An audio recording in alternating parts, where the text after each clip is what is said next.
Daz Smith, and we're talking about the secret world of remote viewing. How you doing, Daz? I'm doing fine, thank you. And you? Well, I'm doing great, thank you, and welcome back to Dead Hand Radio, man. It's always great to have you here. Yep. Uh, so, real briefly, since you're pretty well known in the remote viewing industry, but for anybody that might not really know who you are, can you just give a brief overview of how you got into remote viewing and how it's changed your perspective of the world? Yeah, sure, that's not a problem. I've been doing remote viewing now 23 years. Before that, I was in training in the classical techniques of clairvoyance, mediumship, channeling, tarot, divination. You know, all the kind of things you see on the street that a normal psychic type person does. I then found out about remote viewing in 1992 at a UFO conference. I thought, wow, I need to learn that. And then remote viewing essentially went public in 1995 when the CIA admitted that it was doing it. And that's when the CIA spies came out of the closet as well, started teaching. And that's when I learned it in 1996 onwards. And I've been doing it 23 years since, all across the world, many hundreds of thousands of remote viewing sessions over that period of time on all different kinds of projects, looking from missing people to UFOs, the moon, Mars, and more recently, over the last couple of years, we've been using it applications-wise for stock markets, money markets, and cryptocurrencies. Very, very cool. So, yeah, as you mentioned last time we talked, we went into a lot more detail into your background and how you got into this stuff. So I recommend anybody that's interested in learning more about you, go check out that previous video. Check out also Daz's website, remoteviewed.com. It's a huge wealth of information. If you don't know anything about remote viewing, that place has a ton of information. So you're telling me about some of the projects that you're working on crypto viewing, which is the project that you work on with Dick Algar and who's the other dude over there? Our main other person is Edward Riordan. Right. So can you give us an update on what you guys are doing over there and how that's been playing out? Yeah, it's been going for just over 3 years now. It was it still is experimental, but it was more experimental in the beginning because we never had any idea if remote viewing would work in the cryptocurrency direction. But it's going really well. We got a good base of subscribers, and they essentially allow us to concentrate, by getting almost like a paid income on projects that they want us to look at, and they send in suggestions. And I would say a split up between 30% mystery targets that they ask us to do. I would say the other 30% of targets we do are we always look a month ahead to see what all the top news story is going to be. So we try to give our subscribers a bit of a view of what's coming in the next month. And then the other last 30%, I would say, is cryptocurrencies and some other markets as well, like gold and silver markets. We try to predict where those are going as well. Very cool. And I think you mentioned last time that you had a group separate from crypto viewing that you've been working with, that you guys are doing tasking. Can you talk a little bit about that too? I haven't. I have one other group at the moment. It's called the Hellfire Club, based after the name of a famous 18th century gentleman's club that used to get together and drink and smoke cigars. But what we do is it's a group of invited remote viewers that have a lot of experience and knowledge, and we essentially all work the targets that we can't give ourselves, because when we remote view, we have to work blindly. So, I've got a big long list here of 42 targets that I've always wanted someone to task me that I want to do myself, but I never can. So we essentially take it in turns within that group now to set those targets to the other remote viewers in the group, and then put out project reports. Our first one, literally we published 4 or 5 weeks ago, was on a famous UFO case in the 1970s called Frederick Valentich. He was in Australia, and he vanished in his plane, and he was never seen from again. And his last words were talking about a UFO that was hovering above him. Is that available anywhere to be seen? That's available on my YouTube channel for free. The entire report. Not only is the remote viewing interviews with all the remote viewers there, but there's also a 320-page almost book, I would say, of all the remote viewing data as well that people can download. Nice. So that could be a good case study for somebody who's like trying to get into remote viewing. Yes. Awesome. Good to see what people are doing in the applications. Of course, on that one, it's slightly harder in that we don't have solid feedback. So, Right. although the remote viewers weren't blind, they didn't even know it was a UFO case. They all described an incident in the sky with two objects, one which was a plane and one which was a UFO. Wow. And quite a lot of them described a person that was involved in a death event as well. So we have that kind of data, but because his plane and his body has never been found, we can't really see how completely accurate it is, other than we know his last known communications with ground control was talking about a UFO that was following him, and then it ended up being above him, and his last words were, "I can see it hovering above me, it's not a plane." Wow, that's fascinating. So, but the takeaway from what you just said is that if you're just a beginner, don't try to go after targets that don't have verifiable data. You want to have targets that are actually verifiable to help you build up the skill of actually doing the remote viewing, right? Absolutely. I mean, I think we only get away with it, and I only do it within the small confines of this group, because I know, I've worked with the individuals involved for a number of years, so I know their skill level, and I know their track record over time at accuracy as well. So I think to myself, if they've got like an 80% accuracy over 5 years on all other targets we have feedback on, there really is no reason why they shouldn't be around about the same kind of accuracy on this target either. But for the beginner, I would just use like some, on my website, I have a whole list of targets on there for beginners to training, and it is solid identifiable targets like don't say it.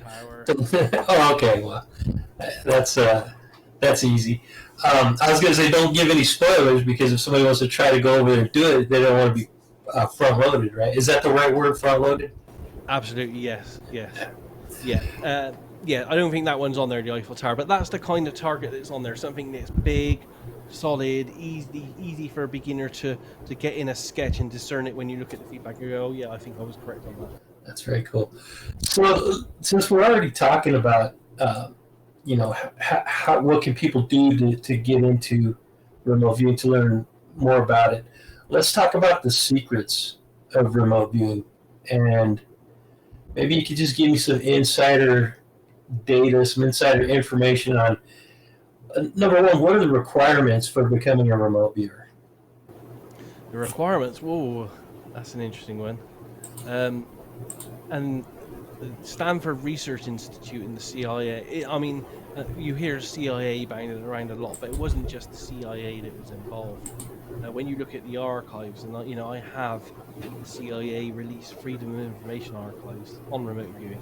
I think it numbers around about 110,000 pages of data. Wow. And that's not all of them, because a lot of it is still secret. But you'll find out once you read this that the projects they ran, that it was for the Navy, Department of Defense, the DIA, NSA, FBI, CIA. So they ran the whole gamut of intelligence agencies.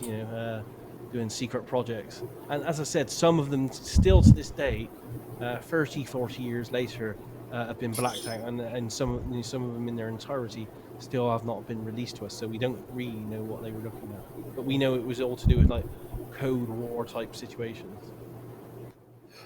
Real quick, let's do a little bit of technical correction if we need to. How do you hear me, Daz? Am I coming in loud and clear? I hear you fine. It garbles a little bit sometimes.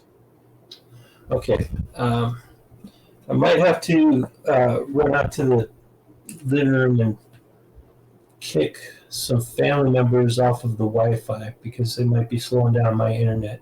If it keeps up, would you let me know? because a couple of people in the chat room has mentioned that my sound is a little bit quirky. Thanks for the heads up on that, guys. If it keeps up, let me know, and I'll go yell at the family and kick them out of the house or something. 21st century problems, isn't it? All Absolutely, yeah. I mean, it's awesome that we can talk across the ocean, in real time. Yeah, absolutely. I mean, when I started in remote viewing, none of this. I mean, the information was out there, but none of the technology exists like it does today. And I think the technology is, over the last 2 years, has made remote viewing grown significantly, because a lot of the remote viewers out there, including us at Crypto Viewing and others, are doing lots of reports and projects live on video. Jack Ryan says, if it's not the damn dogs, it's something else. And that's right, man. Last night I had a guest on, and my neighbor's dogs were going to town. But I might have to just jump out of the stream real quick, Daz, and No worries. You could do a magic trick or something while I'm gone. I'll be right back, okay? Stand by, folks. I'll be right back. Yeah, no worries.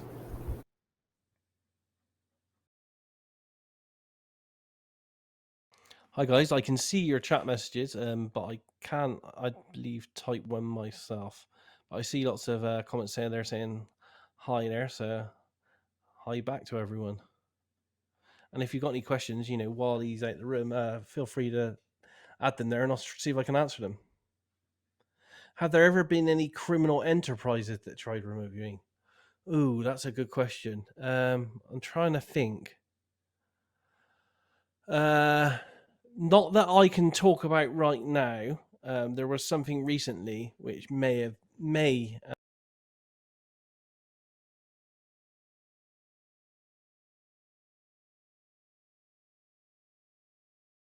let me just put it this way: some interesting countries and governments possibly using remote viewing. Some maybe communist states that may be using. I won't call them criminal enterprises, but how they use remote viewing might be a bit nefarious. How's my audio now, guys? Hopefully it's better. Sorry about the technical difficulties. For me, it's roughly the same. I don't know what it's like for the other guys. All right. Well, we might just have to work through it because it's too loud. All right. I can turn it down. Testing. Mic check. Does that sound better? For me, it sounds the same. I don't know about them.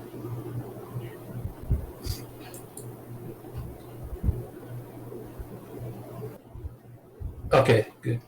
So Jack Ryan says it's not bad. I'll take that, and we'll continue.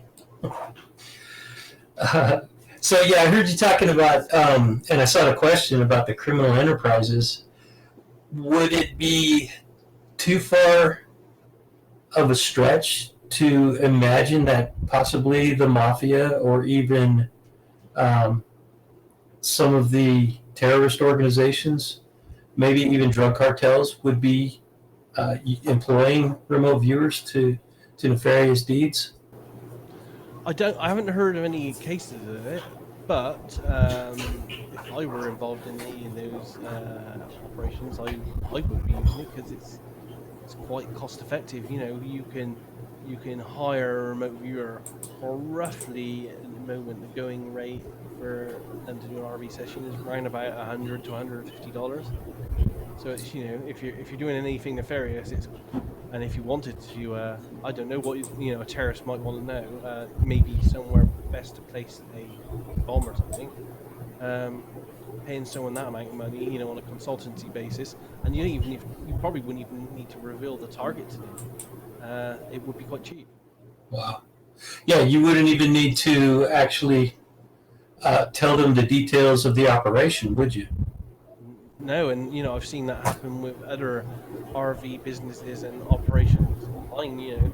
They go to Facebook group, they say, I need a remote viewer, look at something for me. And they could even lie. They could say, and that's why I don't encourage people to do targets from people they don't know, especially on social media, because someone could come up and say, oh, I've lost my dog, would you RV it for me to help me find my dog or my cat? If you didn't know any better, you might do that, but the actual real target might not be that. It could be anything else, Yeah. and you're just in a free remote viewing session from someone you don't know. You don't know how they're going to use the information. Wow. That is a good point, and that's a great question. Whoever brought that up. Do you happen to know who it was that asked that question? Because I'm a little behind on the questions. No, I didn't see that. No, I did see someone say, "Could you turn Mr. Smith's audio louder?" So I'll try to get closer to the mic if that helps. Yeah, that's better. That sounds great to me. So yeah, okay, Dan one. Good question here. What about the Vatican?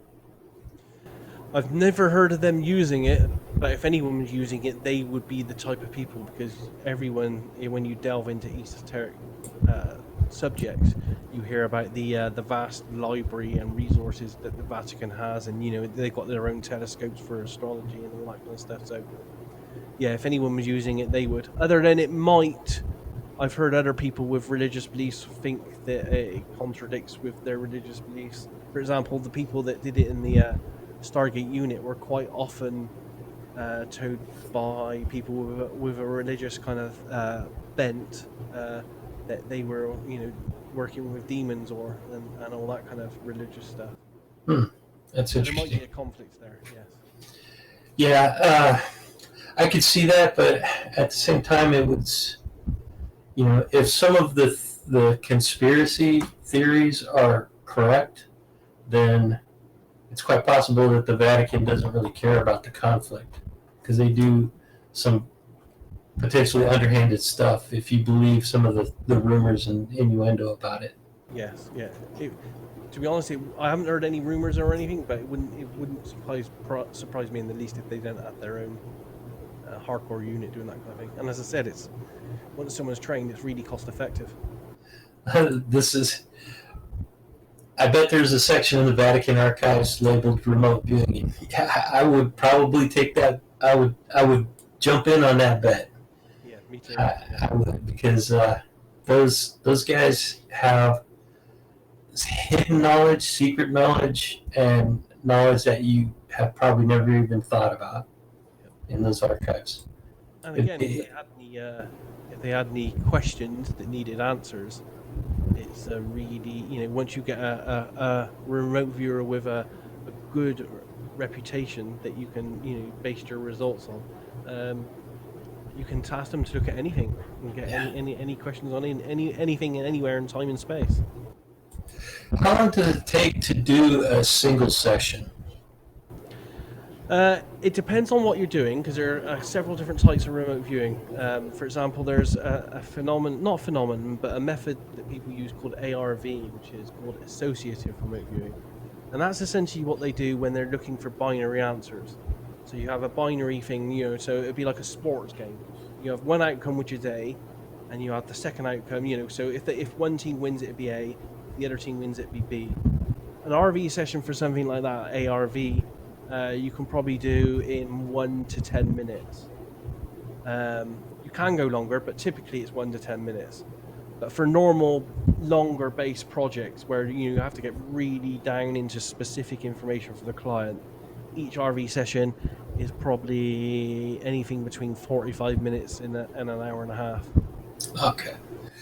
And is it desirable to use multiple remote viewing sessions from different remote viewers on the same target to get a variation of data? Yeah, and I do that a lot on the projects that I work on. I don't like to use too many remote viewers, because I found that if I have 10 plus remote viewers and you may send them back to the same target 3 times each, you then start having thousands and thousands of pages of data to look at, and it gets it's hard work. And to be honest, in any of these projects, I can't emphasize this enough. It ends up being the project manager who does more work than anyone. For example, I was telling you about a case I worked where I did the Robert Valentich UFO case recently, and that ended up being that wasn't even a big project, but that ended up being 320 pages of information alone on that one. But yeah, So, working in a group is great because with remote viewing, so you bring in your life skills into the remote viewing, and they help you. For example, I've always been a graphic designer and an artist, so anything creative and anything picture-wise or sketch-wise, I'm pretty good and pretty well known for doing quite accurate, quite detailed sketches in RV. But for example, if the target involved wanting to know the I don't know, the mental state of a certain person in a certain place, it would be good to have someone on team that maybe had a bit of psychology training, or just had this thing where they could, or maybe even medical training, a nurse or a doctor, so they could understand, the human a bit more. And the ideal team, to be honest, would be to have, I don't know, an artist, an architect, an engineer, maybe a doctor and a scientist on it. If you have one of each of those really good at remote viewers, I think you could pretty much cover every kind of target you could ever imagine. yeah, that's a good point, and that's where you really get into the nuances and the details of the data by getting those different skill sets involved in the process. That's interesting.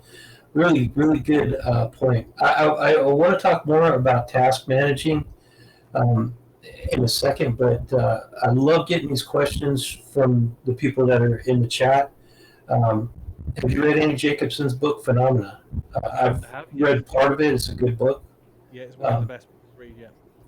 If so, how was it for accuracy? Is it fairly accurate?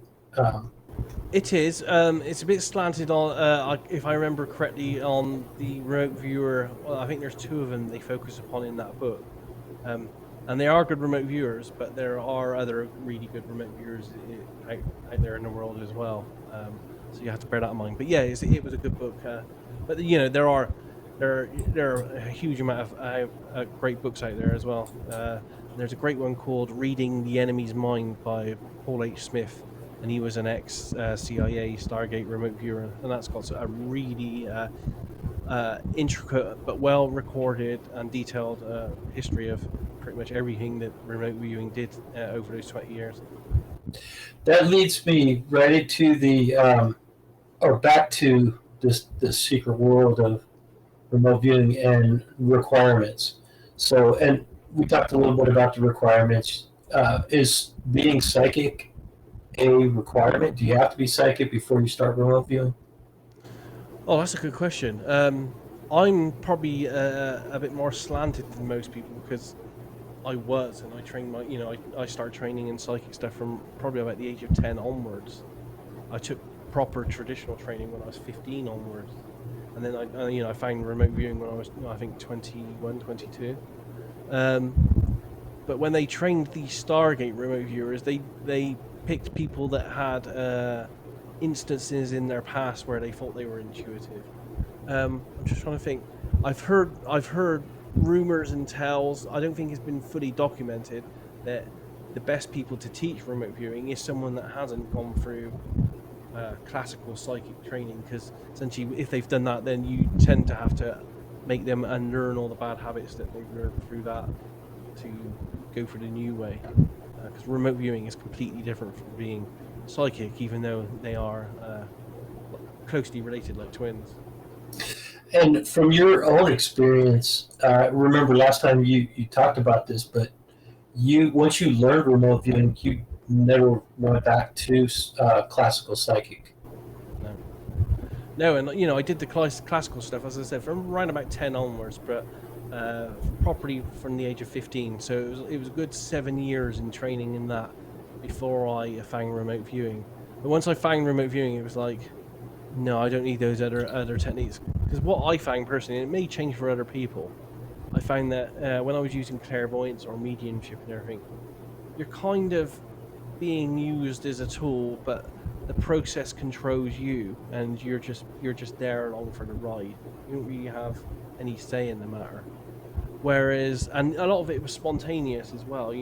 But with remote viewing, what I learned, which is the controlled remote viewing, I sit down with a stack of paper and a pen, or actually nowadays I use a tablet, to be honest.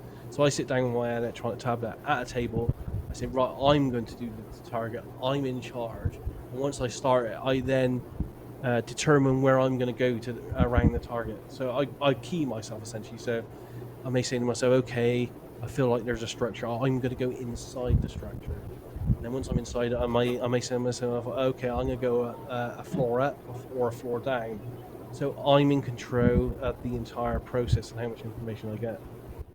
That's a really good point. I like the way you put that. That the classical mediumship and psychic um, processes, you're really not in control of what's happening. You're kind of just You're a passenger.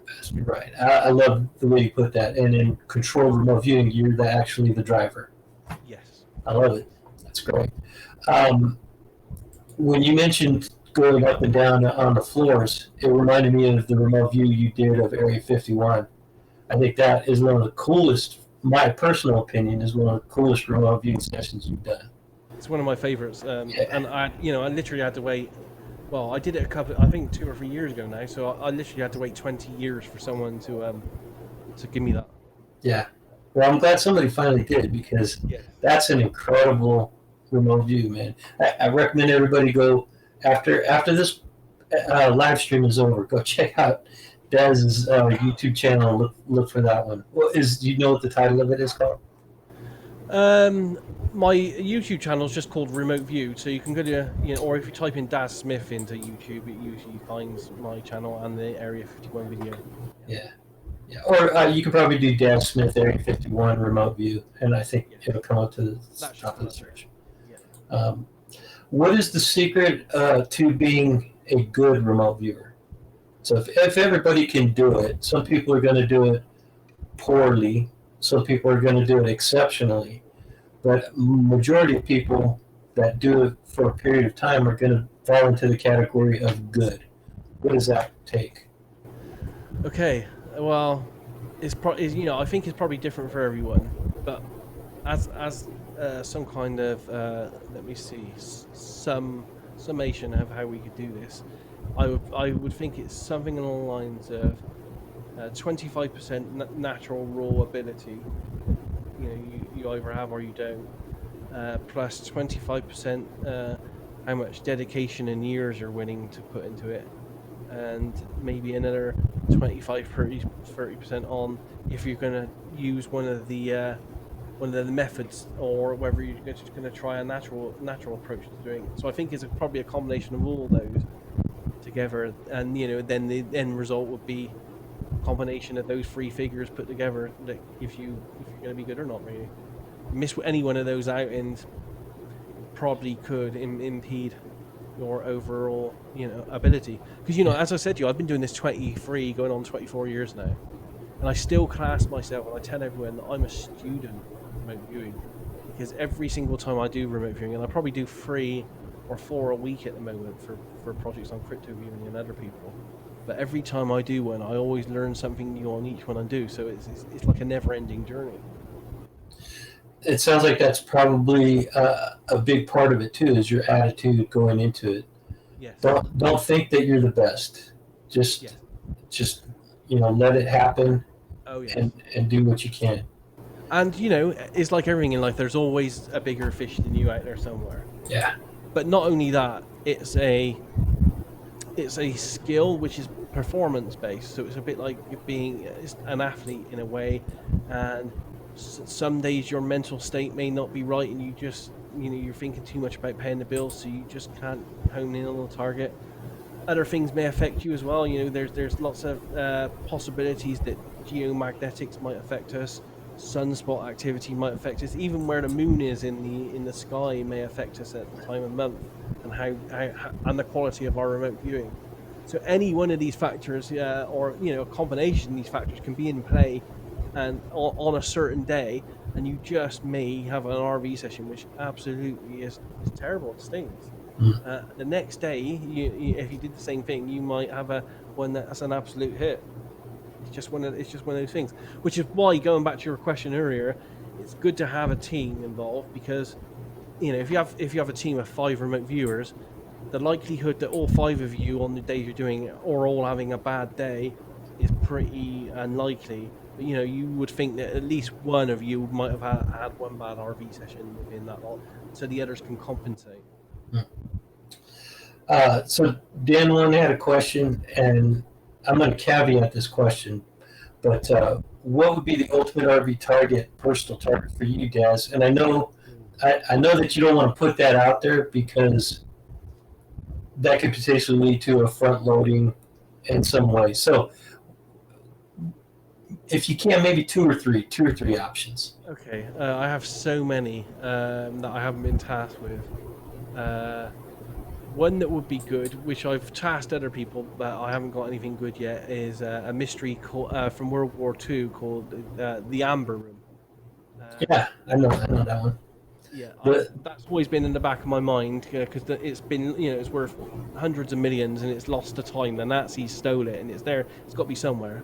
yeah, So that one would be good. I had never been tasked personally on any properly anyway on any of the Antarctic anomalies. So I would like to see that. I would like to do one on that maybe. And I haven't even really been tasked other than Area 51. I haven't been really tasked on any of the areas on the Earth that other remote viewers, a famous one like Pat Price, he did a report and sent it to the CIA and stuff where he claimed there were alien underground facilities on Earth, and he listed them all. I have never been tasked on any of those, and I would like to, just for historical record, to see if what I pick up would be the same as what he picked up in the 70s. those are all very cool. I've done some research. In fact, my show last night was on underground UFO bases, or hidden secret UFO bases, I think is what it was. Yeah. UFO bases hidden on Earth. Something like that. But that's what the whole episode was about. And I did mention how remote viewers from the Stargate program were tasked with remote viewing those underground bases. Yeah, and it's I think they picked up something like 6 different bases, and it was it's been something like 6 or 7 different remote viewers over a number of years that have all done those over and over, and they've all got great data on it. Yeah. Those are all great targets that you just suggested there. I would love to see any one of those. So hopefully that'll happen. I'll take a couple more quick questions, and then we'll get back to the secret world topic. Do you have an opinion on what happened to Pat Price? That is a little bit of a mystery. Yeah. We know that he died. Yes, I and I've studied the CIA Stargate archives. I've read all 110,000 pages. There aren't any massive hints in there. I do find it too coincidental that literally within days of the CIA stealing Pat Price from Stanford Research Institute, he then has a heart attack and dies. I find that I don't believe in coincidences, so I find that extremely interesting. But other than that, I have not seen anything hardcore to back anything up. There were some allegations and some interesting tidbits in the documentary Third Eye Spies, where some people were claiming there were all things wrong with his autopsy and all that kind of stuff. So I don't really know, I got to be honest, but it's literally the fact that he was stolen by the CIA and then he allegedly died. I just find that very non-persuasive. Do you have any suspects? John Poe mentioned possibly the Russians, which at that time would have been the Soviets. Yeah. If he was killed, it would most probably have been the Soviets that did it. Absolutely. Or was he, or did he just, was the death fate and he just went underground, went dark? I don't know. That would be my, that's the scenario that goes around in my head more often than not. Well, but he was kind of older and really out of shape. He was in pretty bad health, so it doesn't. Yeah. It is not implausible that he probably had a heart attack and died naturally. Yes. Yes, I can't rule that out either. As I said, I just find it very weirdly coincidental that all that happened within days of each other. Agreed. Suspicious, highly Yes, suspicious, no doubt. highly suspicious. That's the way to put it for me. Yes. So remote viewers around the world are being validated due to recent discoveries in the quantum field. Have you heard about these studies or the quantum connection to remote viewing? Very good question. Yeah, no, I've been researching that myself and gathering books and stuff on it for, probably as long as I've been into remote viewing. The best book I found was Holographic Universe. I think it's by Paul Talbot, if I remember. An amazing book. Really explained everything that was going on in the quantum universe to me in such an easy way that I understood it. Because I'm not, I have to be honest, I'm not very educated. But yeah, I totally believe now from looking at and reading the research that I and the others aren't doing anything spooky in any way. We are just tapping into the quantum field, and physics. It's just pure physics, which shows that all information is shared everywhere and it's all interconnected. It's all entangled. I truly believe that's definitely what's happening with remote viewing. I don't travel. If someone sets me the target at the moon, there's no part of me that travels to the moon and gets information. For some reason, somehow, all information about the moon is already available in everything about us as it is. So I'm just tapping into that. That sounds legit to me. I don't know that much about science, but that sounds really accurate, I would think. Um, so for somebody who's just getting or wants to get into this, wants to get started into it, I think reading a book would be a good way to kind of kickstart that to build the juices. What would be a good first book for somebody to read? Okay, a good first book. Oh, there's so many. There's a book, and I can't remember what it's called exactly. It might be something like The Beginner's Guide to Remote Viewing by an American guy called John Noble. Very good. It's only a thin book, very easy to read, and for anyone that wants to try this straight off the bat, it's got some good ways and showing you how you can do that literally within a couple of minutes from your own home. Just so you can test it out to see if you have the ability. But so it's a good all-round get you into remote viewing, interest book. All the others, kind of get a bit more complex.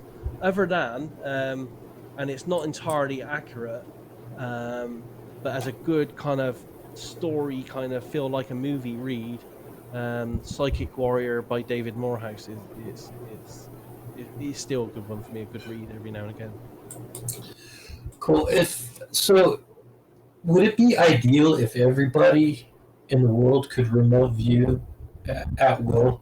I mean, with the proper tasking, of course, but would that be advantageous to humanity as a whole, or would it be detrimental to the practice of remote viewing in some way? Ooh, such good questions. I would probably be against that. And I say that because over time and over the 20, 30 years I've been researching this now, I've seen a fair few people that aren't emotionally and mentally stable not be able to handle not what they're remote viewing, but how the act of doing remote viewing changes you internally. Because if you do it enough, like I do and many others do, it changes you because you end up realizing, beyond all shadow of doubt, that everyone in the universe is connected. And, there are no limitations to us as human beings. We can go anywhere and do anything in the universe. And when you start thinking along those lines where you actually truly believe it at your core, some people just are not ready to handle that, and they go off on very strange and bad tangents for them. So, I think a vast majority of the world's population just would not be able to handle it. Good answer. Now let's talk a little bit about project management, because you suggested earlier that there are not a whole lot of good project managers. and that's really where the work starts and stops with the project manager. So, Yeah. what does it take to become a good project manager? What would you be looking for in somebody to do that role? Okay. Yeah. That again, great question. A good project manager, there's hardly any in the industry. And to be honest, there's hardly any training courses for anyone to be a good project manager. It's kind of something you have to pick up as you progress. But you need obviously good communication skills because you're essentially the middleman. You're usually the middleman between a client and the remote viewers. So you have to handle the wants of the client, but also you have to make them understand what they can get remote viewing data wise. Manage their expectations, and then you have to then organize the target project itself, and then organize 5 to 10 remote viewers, uh, send them the target, get the data back from them, analyze the data, and if they haven't got enough, resend them back out to get more data. But you have to do it in such a subtle way that you're not actually telling them anything about the target. And then finally, when you do get all the data back, you have to analyze it, take all the good stuff out, put it into a report for our client, and then again, client manage their expectations. So it's a huge job with huge multiple roles and probably 5 to 6, maybe even 10 times the amount of work than a single remote viewer on a project does. Okay, thanks, Dan. Yeah, I figured out what the problem was. It was on my end, and I guess I fixed my audio. Does that sound better to you, Daz? Yeah, much better. Okay, Yeah. cool. Thanks. So yeah, that's interesting. Now, is it important to know the process of remote viewing, to be familiar with the process, and possibly even have some targets, experience doing targets in order to Yeah. be a project manager?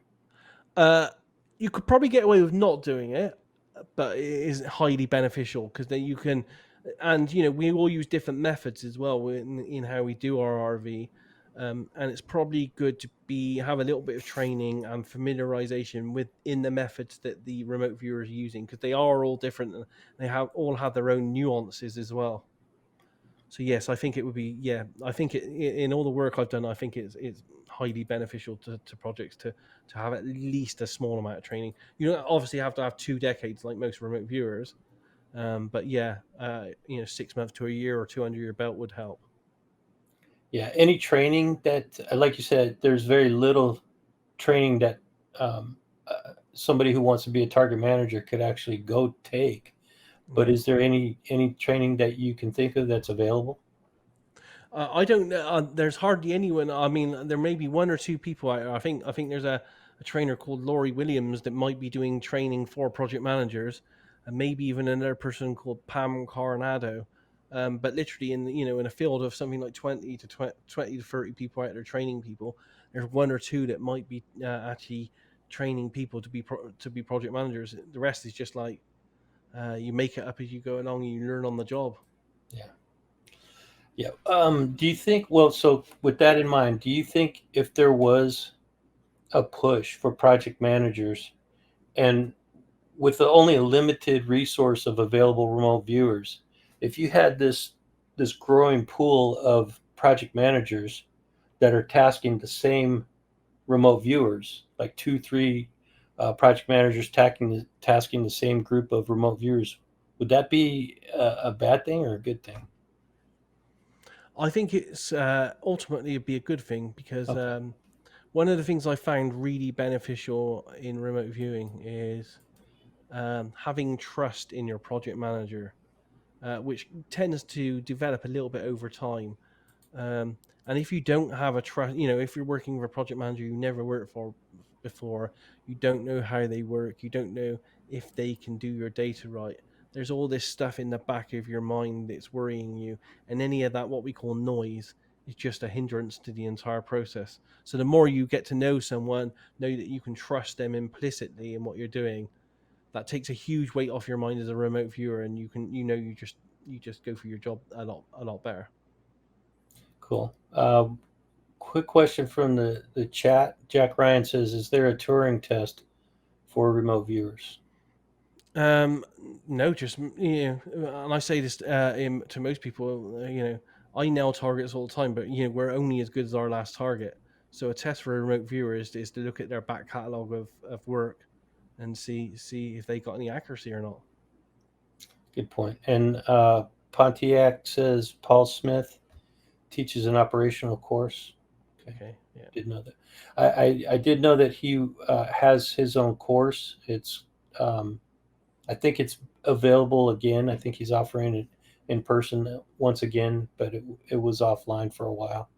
yeah, and that would be on his website. I think it's rviewer.com if I remember correctly on that one. Cool. So what I'd like to do now is take a look at some of the secret applications for remote viewing, how different industries could apply remote viewing. If there's anything that you can't talk about, or something that is too secret to talk about, just say pass. Okay, yeah, Um, so I'll give you the industry, and okay, you give me maybe one or two applications how it could be used to benefit that industry. Fair? yep, And feel free to expound as much as you want. We got plenty of time. okay. Manufacturing. Oh, well, it depends what, but if I could essentially uh, task a team of remote viewers to find out what my competitor was going to be making a year or two into the future, That's and then maybe steal the idea and patent it before they would. very cool. Very good idea, man. So what we're doing right now is giving people with money the idea of how to use remote viewing to task people like yourself.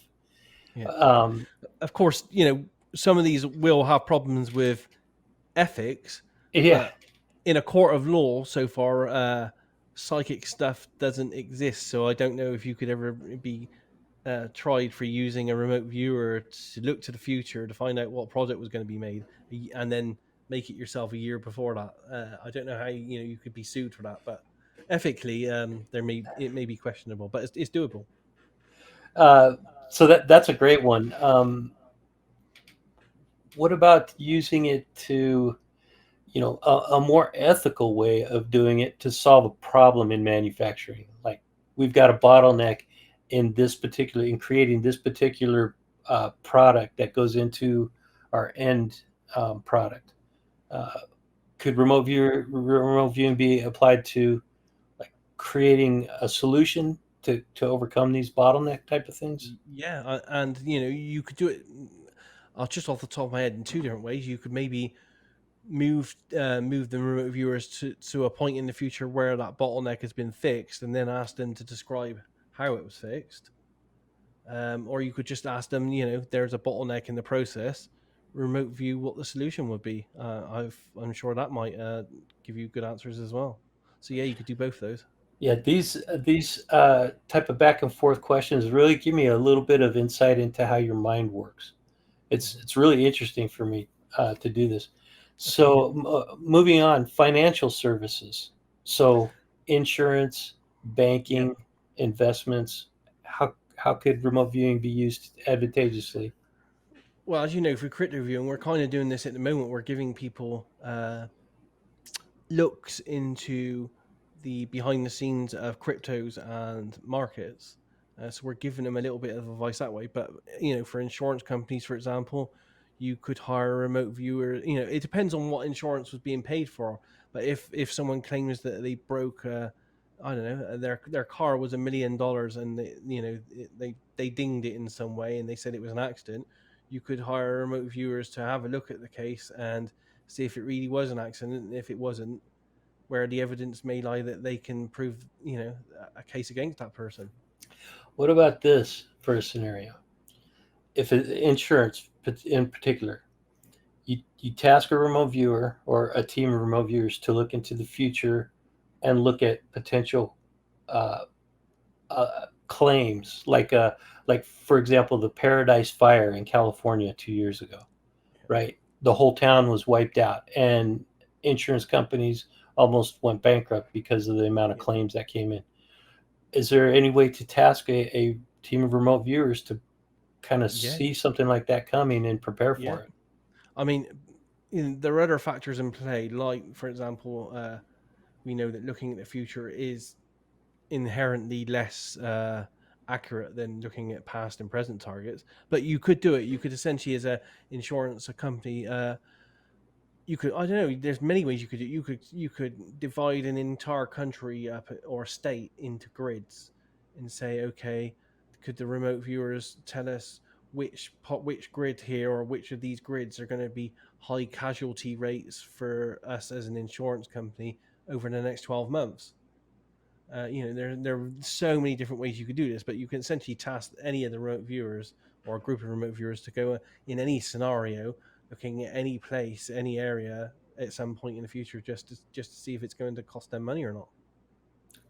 Very interesting. So, financial services, investing. I mean, we could do this all day. Let's move on and talk about real estate. Okay, yeah. So, real Again, estate is a big industry. I mean, there's a yeah, lot of people making a lot of money in it. yeah. I mean, if I was doing a project for a real estate company, depending on what they wanted to know, but again, I would if they were saying Florida and they owned the entire Florida area that they wanted to dominate. I would maybe have maps for my remote viewers where I gridded up Florida, and then I sent the remote viewers maybe 1 or 2 years into the future to determine which are going to be the high and which are going to be the low priced areas, and give them the information on that they could use. That would be really easy to do. Yeah, what it would have been so advantageous to have a remote viewer back in the '60s to do remote viewing around the Las Vegas area to see what plots of land to buy up, Yeah.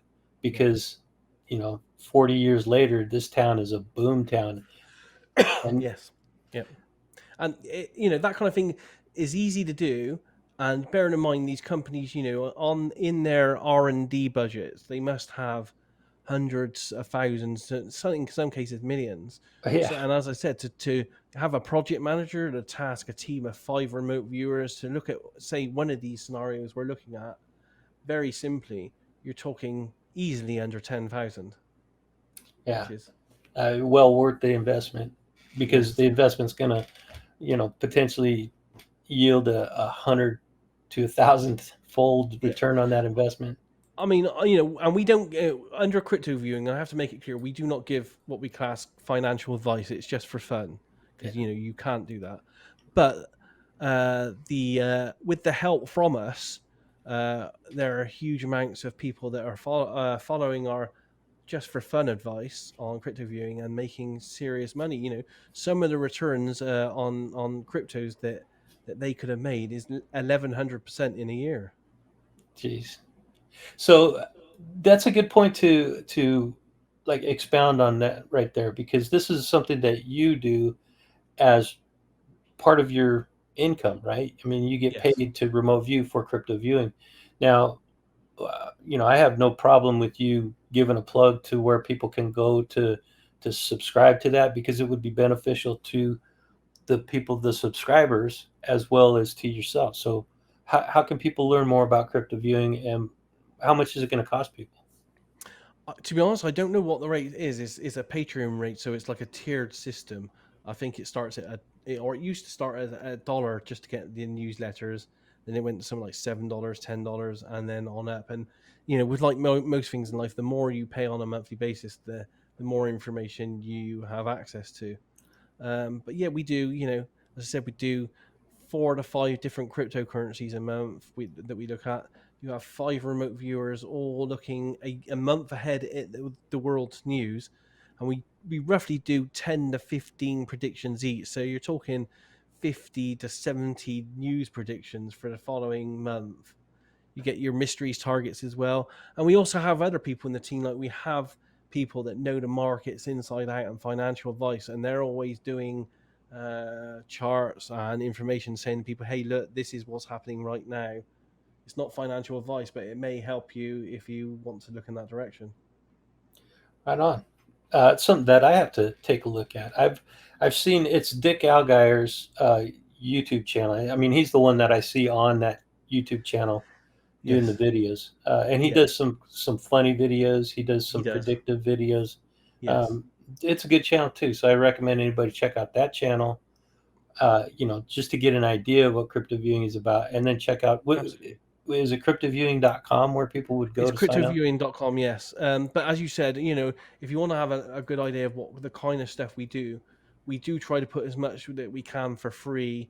It's probably a few months out of date, but there's quite a lot of reports and full videos and stuff on our crypto viewing channel on YouTube, for example. Okay, cool.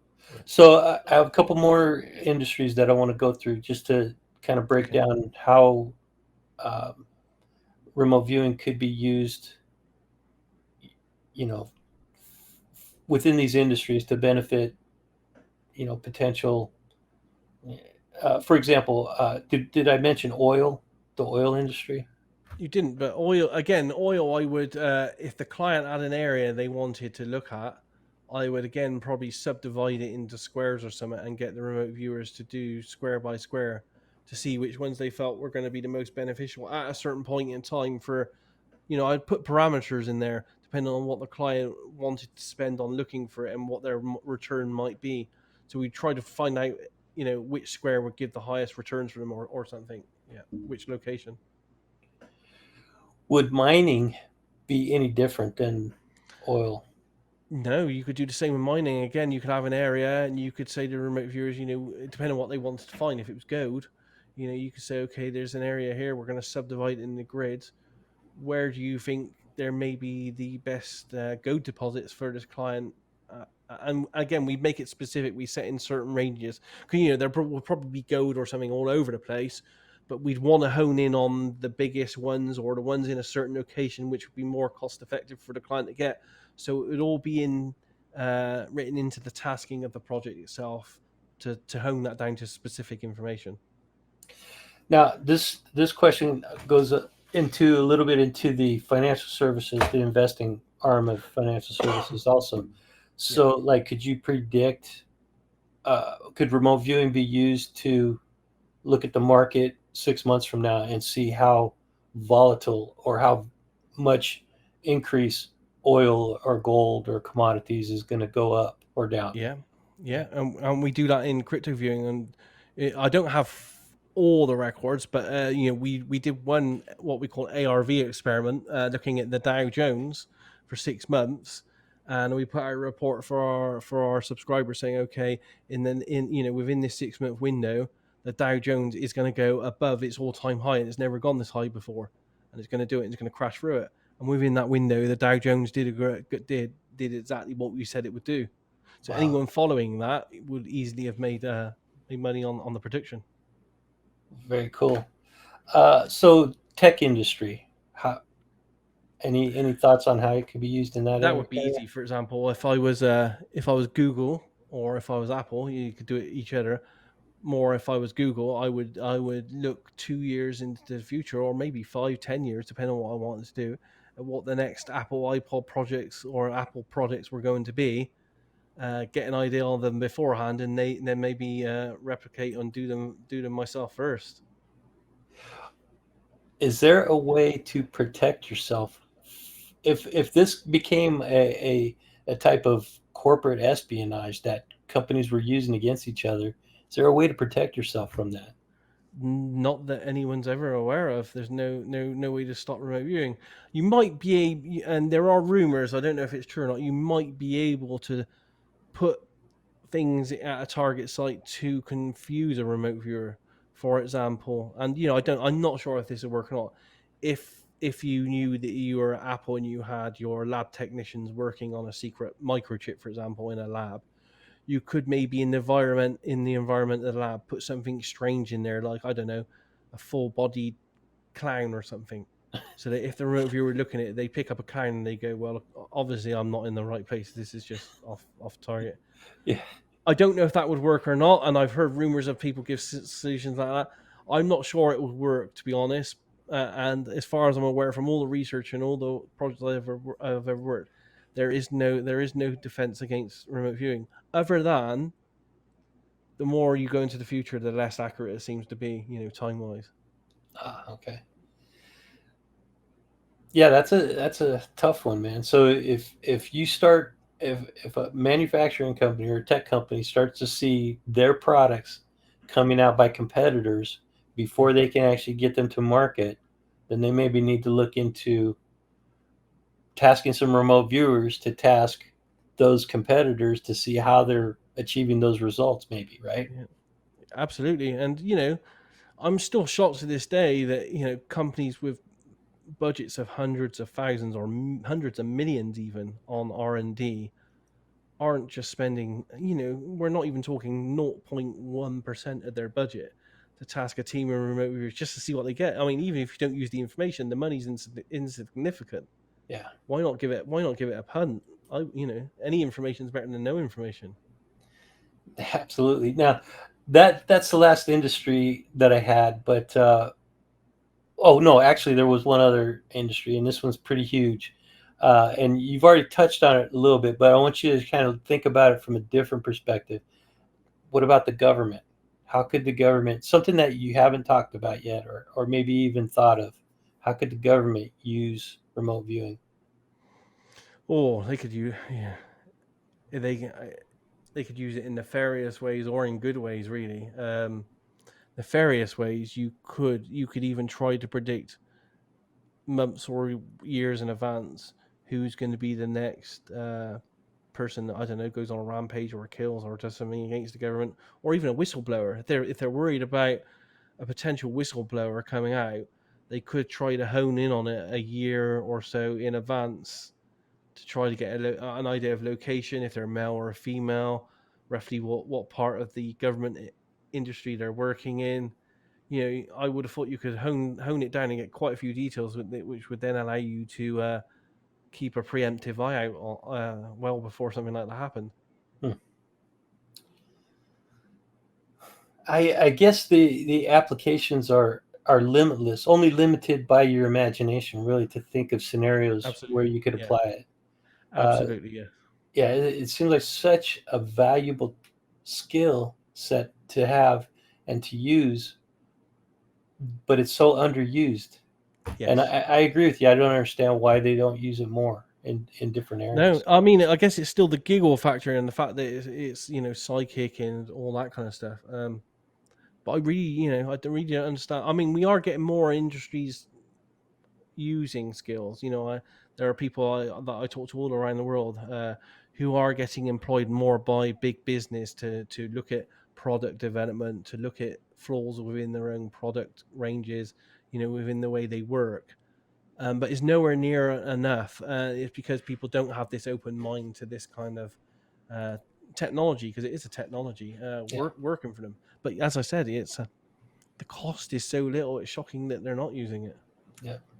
And when you have teams with proven track records like crypto viewing and the team that you've been working with on the side, what did you call it? Hellfire Club. Hellfire Club, yeah. Cool name, by the way.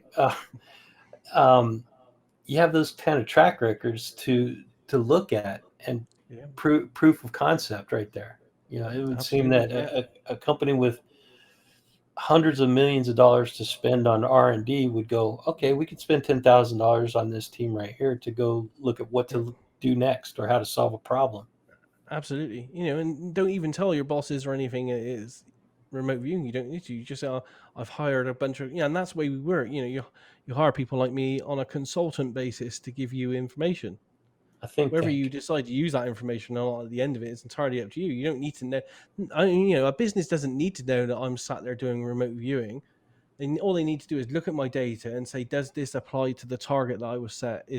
Could it be accurate? If it is, then you've paid hardly anything for it, and you can use it. Yeah, absolutely. Has there been any remote viewing that you know of done in areas that are potential hotspots for conflict that could flare up around the world? Not since Stargate finished. We know that they were used a lot then. In the Iraq War against drug cartels and all those. The Cold War that was going on. We hear stories that the Chinese have remote viewers and they're using them. I don't, and India. I don't know how true either of those are. I can't find anything concrete, and I am I'm a hardcore researcher of this. It would surprise me if they weren't using it though, especially the Chinese, because we can see papers and reports that have been coming out for at least 30 years about how they're doing serious psychic research. Um, so yeah, I would say some of them are, but it's still enshrouded in secrecy. And not only that, we have our own secrets. Like for example, the person that trained the American military guys, who was an amazing person called Ingo Swann. Not only did he kind of invent remote viewing, but he also created the technology that most of us are using, which he sold to the American military and trained them in it, and it's called controlled remote viewing. But we do know from himself and from several different sources, and he even confirmed it to me when I met him and we had an interview, that he confirmed that he trained another group of remote viewers. And all we know is that they were another group of remote viewers, allegedly better than or any other group that he'd ever trained. Hmm. And once he trained them, they disappeared into the black budget world of the intelligence community, and they've never been heard from again. That's an interesting story, man. Yeah. Wow, I'd love to hear more about that sometime. I mean, that's pretty much all we know on it. Yeah. It's been confirmed, and even Jim Mars, the late Jim Mars, wrote in his book called Sci Spies. He interviewed Ingo, and Ingo said it there. He said, "I trained this other secret unit. They were really amazing guys. They were really keyed up. They made great models. They were better than my first set of trainees that I did train the military in. Once I trained them, they disappeared."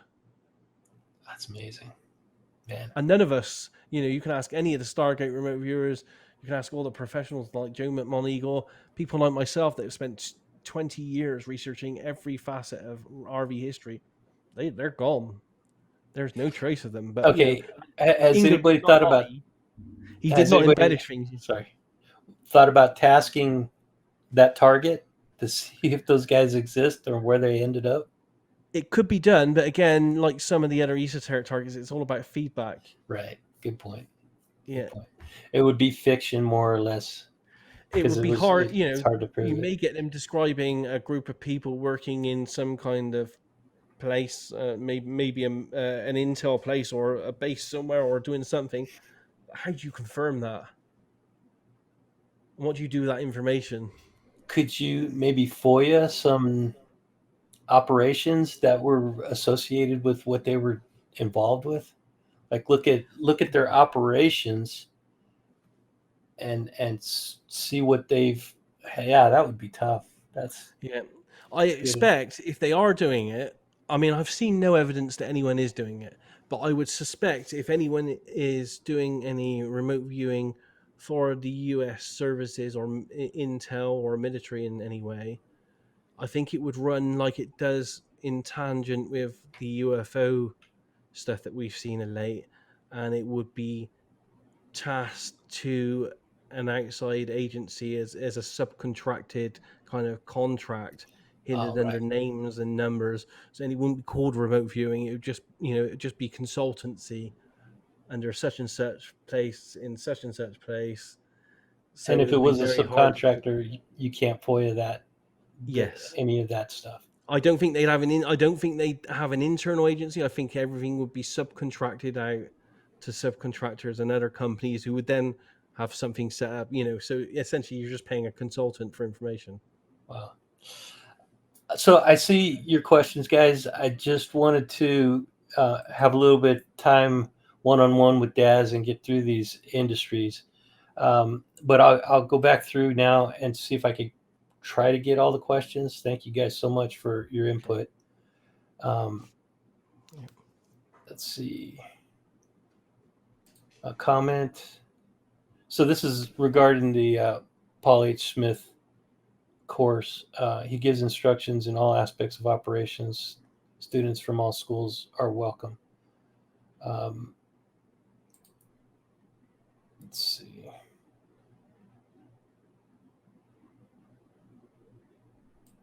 Okay, for Daz, is there a method or clear way for those who task provide the target to the remote viewer to not contaminate, pollute, or distort the target? That's a great question. Well, that's a hard one, and this is a topic that's been in debate for a number of years now. because we don't know how remote viewing works, and we don't know how the remote viewer gets the information or to the information.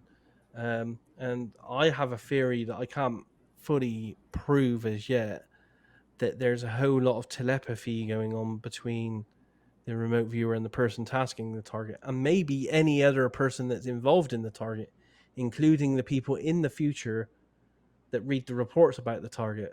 Oh, wow.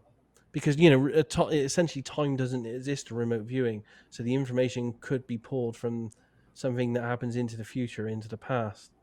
So I don't think there's a clear way. I mean, there are ways that we get people to task, and when I wrote this document on how to task targets, so I try to get people to really clearly write down exactly what they want the remote viewer to go for, because if they have any doubts in their own mind when they're constructing the target, what they actually really want from the target, I think that transfers in some way to the remote viewer, and the remote viewer doesn't bring back exactly what the remote viewer, the tasker wants. So I have this clear ways that I get them to write it down. And I also recommend that everyone as a tasker also record their intent. So for example, if my target were the Eiffel Tower, I would also on my target document write down, okay, me as tasker, my intent is I really do expect Daz as a remote viewer to actually describe in detail the Eiffel Tower in Paris, and what it looks like. So then, when I do actually eventually come back with information, there's no ambiguity there of was he accurate or not. Yes, so there are ways to accurately get them to record the target, but again, there's very good evidence that a remote viewer can just, I would say, pick up and report just what the tasker wants them to find at a target, not what is actually there. And as an example of this, I don't know if we talked about it last time. I set a test target to 10 random remote viewers I found on Facebook. And I asked them to do a target for me, and they all agreed. And there was no target other than a made up UFO target in my own mind. So in my own mind, I envisioned a triangle UFO coming down behind my house, landing, and then taking off again. It didn't exist in any other place other than in my head. All 10 remote viewers came back with remote viewing sessions of a triangle-shaped UFO. Wow. So that really goes a long way to validating your theory that there could be some telepathy going on. Yeah. But not in all cases, because there are situations where the target is double blind. Yes. Is that a way to kind of circumvent that telepathy issue? Absolutely, that definitely helps. But, I also, and this is weird as well, after doing this 24 years, I'm also coming to a theory that it almost feels like whatever is behind remote viewing also has an intelligence to it. There seems to be like a trickster type component to it. And every time we think we've got a grasp on what it's doing, it almost laughs at us and changes direction into something else. I can't put my finger on it, but it almost feels like there's some kind of intelligence behind everything. Then sometimes it has a good laugh at our expense. Huh. That's really interesting. That kind of blew my mind, and I'm going to have to just walk away from that one, because that could go down a really deep rabbit hole. Absolutely. I mean, I sit here sometimes and I'm thinking, if I really do think that, what is that? What does that actually mean? Yeah. So this is kind of along the same lines, but you can expound. Daz, do you think RV will ever surpass the issues of working on front loading? Dimi here. Well, is that somebody that you know? Yeah, Dimi is she's actually several years ago I started training people. I trained 2 people a year. Oh, And cool. I recently took on teaching Dimi, and she's one of my two trainees at the moment. Oh, very cool. Well, thank you But for front being loading, here, Dimi, and thank you for your question. yeah, front loading's. I think some people got a misguided view of front loading. I mean, some front loading's really useful to have. For example, if the police wanted me to find information on someone who was missing, it would be pointless them coming to me and just saying or someone coming to me and saying here's the target number, and not really letting me know where they want my focus to be. But in me knowing that I'm working a missing person case, it allows me to then change my RV in a direction that I try to describe and provide as many details of a location as possible. But it doesn't, knowing it's a missing person doesn't actually tell me anything about that missing person. There's still something like 100 billion combinations of who that person might be. It doesn't tell me it's male or female. It doesn't tell me the age. It doesn't tell me where they're living. It tells me nothing. So although I'm slightly front loaded in uh, the avenue of what the target might be, it's a person. It tells me nothing specific. So I think that's really beneficial front loading, because then knowing I'm working a missing person, I can go, okay, now I'll put all my tools in place here that are really good for finding locations, because essentially if the person's missing, you want to know where they are. And I'll I use my got it. tools in that regard. So is it my understanding of remote viewing is that it's best if the target is completely blind, but what you're suggesting in certain situations there are some protocols in place that can prepare the remote viewer to remote view a certain type of target. Yes. I, Yes. I think that's a good idea. And is that actually something that any of the systems have adopted Yeah, as part of their protocols? most people use that way of doing things, because there are several different avenues for remote viewing. There's remote viewing where you're hardcore blind and double blind or triple blind, and that's good if you're trying to prove remote viewing works for the case of science and proving remote viewing works. But when you actually go into the real world and you have to go into operations and you want really hardcore specific data, you don't want to spend 20 times telling a remote viewer to go back and go back and go back and get more and more data. You should, from the get-go, to save time and money, you want to say, okay, we want you to describe a location, for example. The target is a location. We want you to describe it. But me knowing it's a location, and bearing in mind it could be anywhere in the universe, there's still several hundred trillion locations, so I'm pretty blind. But it means that knowing it's a location, I know I need to put my hat on in RV to do lots of descriptive stuff and sketches that would be best suited to describing a location. Got it. Cool. And thank you for that comment, Joffrey. I'm sorry, Jean Baptiste Joffrey. And thank you for joining the chat and for watching the live stream. So Dan one said wave collapsing way. Does that make sense?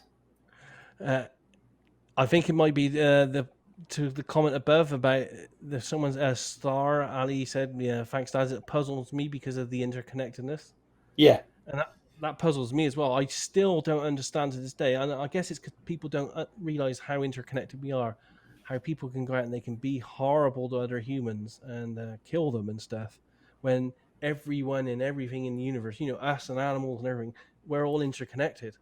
We could all, if you just at least sit down and try to pick up on these subtle impressions within you, you can have all the information about literally anyone and anything in the universe. Okay. We will abide. The apparently the chat wants you to talk a little bit more about your trickster theory. I mean, it's nothing that I've got solid proof on. It's just there seems to be some kind of playful element behind remote viewing, whereas not just myself, but other people I've talked to, they said to yourself, okay, I'm getting close to knowing what's happening here. And the moment they say they're getting close, it kind of shoots off in another direction. And you think, okay, I'm not close anymore. It's completely gone. And it's almost like I can feel that there's something there, and it's just, poking a finger and having a good laugh, saying, you thought you were getting close, not close enough. And it comes down to, like we were talking about the telepathy thing. Sometimes I feel like there's a huge element of telepathy involved. Other times I feel like there's hardly any, if none at all. And you kind of think to yourself, that isn't how things really work. Either it's, if you've got a car, it works one way. It doesn't morph into something else. And, your car doesn't sit down and say, okay, today I think I'll go faster, and tomorrow I think I'll go slower than I've ever gone before. It doesn't have this fluidity that remote viewing seems to have to it. Like, I can't put my finger on it, and it's yeah, and it does seem to be tricksterish. It seems to be having fun, and maybe it is because we don't know how remote viewing works, and could interconnectedness have its own sentience? Maybe, I don't know. That's interesting. Um, And I, if we're all connected, are we also connected to the possible creators of all this in the universe, and could they be tricksterish? I don't know. yeah, yeah, that's beyond my capacity. I mean, Yeah. I could probably talk myself into insanity thinking about that one. Yeah. Um, I mean, top, there are lots of people out there as well. Not just remote viewers, but psychics and all kinds of people that we've all had weird instances and communications and feelings of someone watching you and your hair on the back of your neck stands up, or some kind of telepathy thing, or and there's people that think they've seen angels or beings of light, beings of darkness.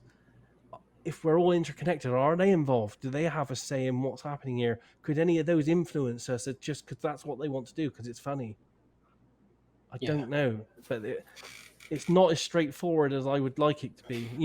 Being a person that's had to spend 24 years trying to find a science route through intuition, I'm finding that there are elements here that don't seem to apply to the science route because it just feels like someone's having a joke at our expense, really, in some ways. I see that. Top notch vintage shop. I just wanted to point this out because it's a good observation that he made or she made. Sorry, I don't know what. Um, but anyway, observation does affect the quantum fields, and that's absolutely Yes, true. And that may have a little bit to do with what you're talking about. When you start looking at the absolutely. unknown, Yeah, you're actually interacting with it and possibly changing it. yeah, So absolutely. that's a good There's point. a great film with a quote that goes along the lines as well. It's a film called Next with Nicolas Cage, Yes. and he says, "Here's the thing about the future: every time you look at it, it changes because you looked at it, and that Hmm. changes everything else." And I That's love that interesting. quote, because that makes sense to me. And it's the same with remote, yeah, absolutely same with remote viewing. And it's also why I also believe that if I put out a public report, it's quite possible that someone that reads that report 5, 10, 15 years in the future may have somehow had some involvement in how I got that information 10 years in the past. Yeah, that time travel is mind blowing, man. When you're talking about Yeah. back and forth in time, that is Because really when you add the fact that time doesn't really exist to remote viewing, and then you think add to the other components that we all might be connected, it means that someone reading or doing something or viewing one of my videos 10 years into the future, because time doesn't exist and they're connected and their mind's connected to it and they're connected to me, they may have some kind of influence in how I perceive, or I don't know. You know, yeah maybe it's them that's doing the trickster stuff and pointing the finger and having a laugh. I don't know at this stage, but changing. the So the implications are future, amazing, and that's what keeps me going. The implications are just mind-boggling for all yeah, this. the future potentially changing the past. Yes. That's wild. So we've really gone down the deep rabbit hole today, guys. And thanks. I mean, thanks to you guys for the questions because that's really what's been driving this part of the conversation. Um, do people, and yeah, this is a good question by Jack Ryan. Do people in remote viewing ever get PTSD? Yes. Yes. I mean, at one point I did. I think I talked to you about this separately at some point. I did 250 missing person cases. The vast majority of those, as a remote viewer, you're describing shocking stuff. Rapes, murders, dismembered babies, all kinds of really shocking stuff. So after a couple of hundred of those, and I wanted to do that kind of stuff for years. I wanted to help the police, but after a couple hundred of those, I thought I need to step back from this for a while. And I think it's probably like everything in life, really. That's why people get fat, why people get alcoholics and drug addicts. You need to do everything with an amount of balance. And I think I overstepped the balance in my time doing that. But it also leads to the other question you had earlier of should everyone on the planet be doing this? and I don't think that the vast majority of the people have the mental headspace to be able to deal with the implications behind some of this stuff. So be careful of the tasking that you're seeing. You already talked about that at length, and it's just sound advice.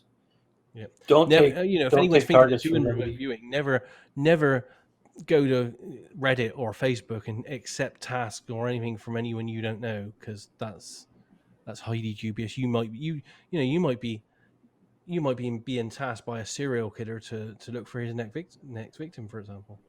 You just don't know. Yeah, yeah. Jack Ryan says props to you for doing it.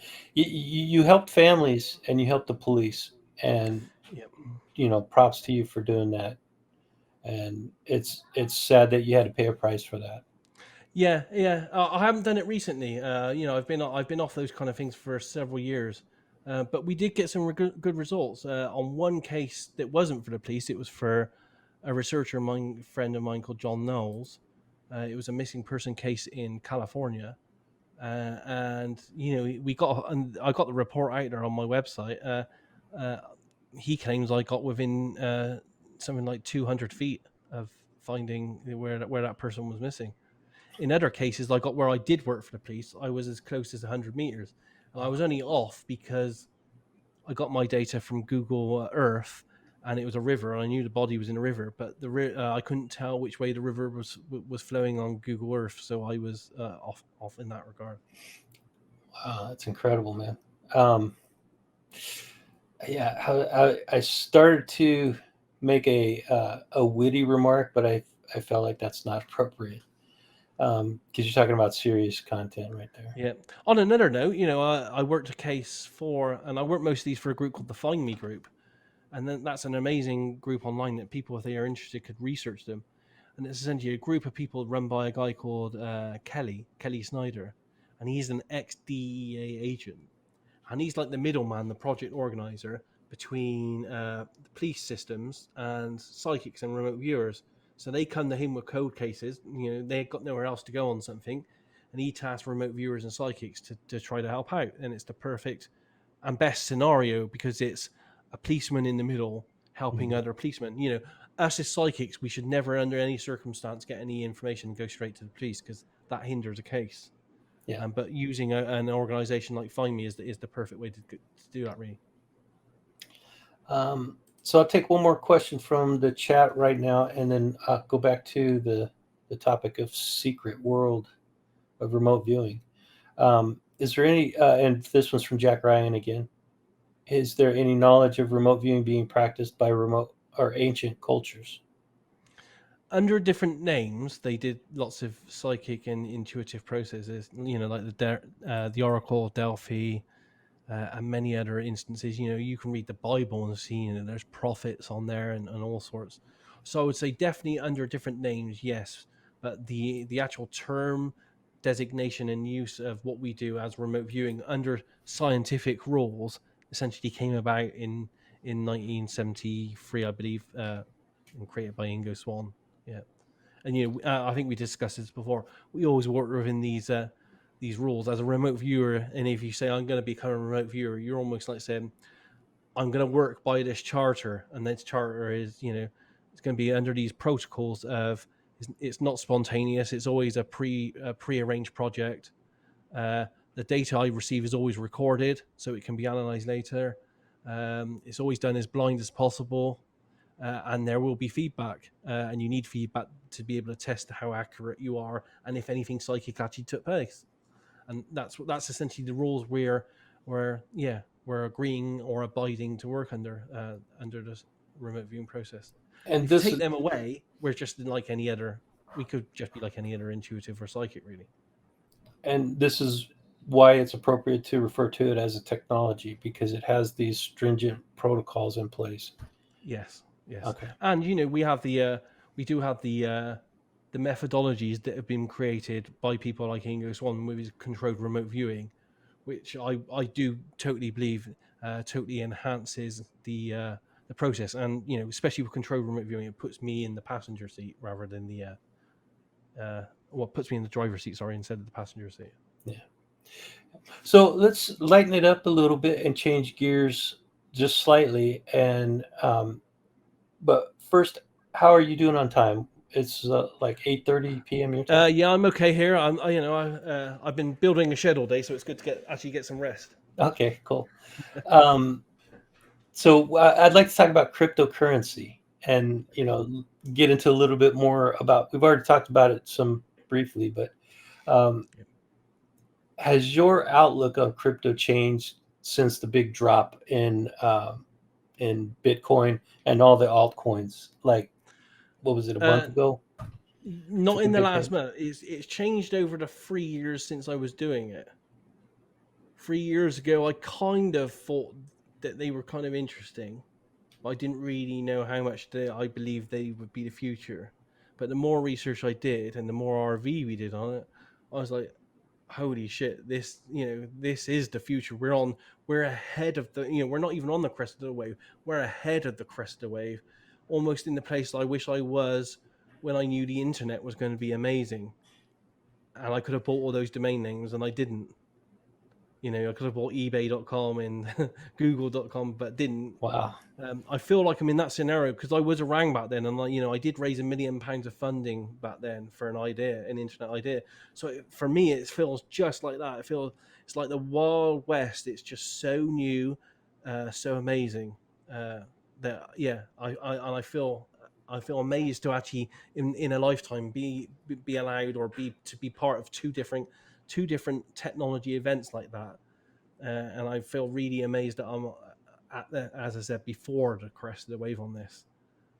I But just so want yeah, to so I just want to make a real quick point on what you said right there about being being able to witness and participate in two major technology advancements within our lifetime.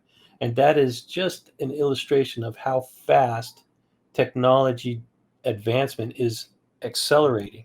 It is accelerating exponentially so fast, it's almost hard for us to even keep up with it. yes, yeah, In it's fact, in many mind blowing. cases, in many ways, we are so far behind with legislation, with Yes, adoption, application. The technology is there to do incredible things. We just haven't yes, come up with we don't have the imagination or the capacity to yeah, use it. absolutely, yeah. And this is But where cryptocurrency, and I totally agree with you on cryptocurrency. That's why I wanted to talk to you about it. yeah, Um, I started looking into it uh, just briefly about 8 years ago, and I think that was really at the very beginning. Man, if I had bought into it like I yeah, want to right now, yeah. I'd be You'd be a retired. multi-millionaire. Yeah, yeah, I'd be retired. But it's not too late for people to still get in on Absolutely, the yeah, ground floor of some of these crypto. You really yeah, have to know what you're doing. You really have to understand how the cryptocurrency works, yeah, because there is a kind of a learning curve to onboarding into the cryptocurrency world. yes, yes. But to answer your question, we are in a bit of a see. It's kind of it's based. People think we're in a dip at the moment, but where we are right now, and I base everything on the movements of Bitcoin, really, because that is the number one. Bitcoin, I think, is it something like 36,500 today or something because it went down. It's been going down over the weekend. I can have a quick check on this. I think it's 35, 36,500.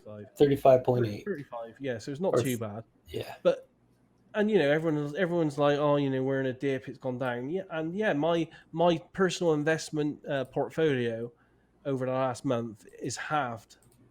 But saying that, it's still up 300% on what I've put into it. Well, And I know what a true investor would say to that, right? It's a bargain basement value right now.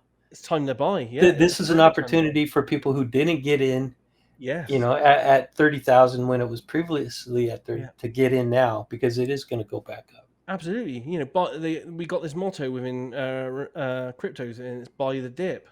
Yeah. And you got to think to yourself at the moment, as of this right moment right now, Bitcoin is at 35,000. A few weeks back, at its top, its all time high, it was at double that. It was over 60. Yeah. So if you buy in now, there's no reason to assume that it will not go up to 60 again. And you have some of the world's top experts, if you do your research and have a look at it, saying they think this year alone Bitcoin could easily reach $100,000 to $150,000, and they're saying in 5 to 10 years, if it keeps going the way it's going, and we got a 10-year graph of Bitcoin that you can analyze. If you follow that, extrapolate that graph out, you're looking at a Bitcoin could be anything to $1 million each. Yeah, because it's so rare that there will only ever be 21 million Bitcoin in the entire planet, and we know over the last 10 years, probably about 2 million have been lost to time with people who've lost their wallets and all sorts. So in the end, there will only be something like, give it another 5 years, probably 17, 18 million Bitcoin in total to go around the entire world. So it's very rare. It's more rare than any precious stone or precious metal you can imagine. Yes. And it doesn't matter. There is a value. Say that again. It doesn't matter at this point that it doesn't physically exist. Right. That holds no relevance to it. It's rare. It's the number one. It's the mover. It's the one everyone knows. And at the moment, it's at half its price it was 6 weeks ago. It's like every spare bit of cash I got, and then this isn't financial advice, of course, but every spare bit of cash I got, because I believe in it that much, I buy as much Bitcoin as I can whenever I can. Yeah, I second that, and I am not giving financial advice. In fact, none of this should be considered financial advice. Yes, because we're just talking. Yes. What is this? I don't know. Let me put it this way. What is your strategy for investing in crypto? What is a good sound strategy for somebody who wants to get into crypto? They're really nervous about it, and they just want to kind of dip their toe into it. Yeah. I mean, I would, it's such a fast moving pace. When we first started looking at crypto viewing, I remember it was 3 years ago, and there were, I think, 4,000 cryptos at the time. Literally, as of today, I'm looking at right now, 3 years, that 4,000 has gone up to 10,296 of them. Now they're not all, 5 to 10 years time, they're not all gonna be there. It's gonna be like the early days of the internet when we had all these sites like MySpace and all this kind of stuff. A lot of the major players and a lot of these are going to move away, and I'm expecting there to be probably 10 really important ones, but 20 to 50, let's say, in total. So it's just really trying to pick the right ones. I'm hedging most of my bets on Bitcoin because first mover advantage is the one everyone knows. When you talk about cryptos, it's Bitcoin. It's got the biggest rarity. Everyone knows it. As I said, it's got the biggest dominance in the marketplace. It still owns 41%. And people who don't know the figures, for example, today, in the last 24 hours, the entire crypto market has moved.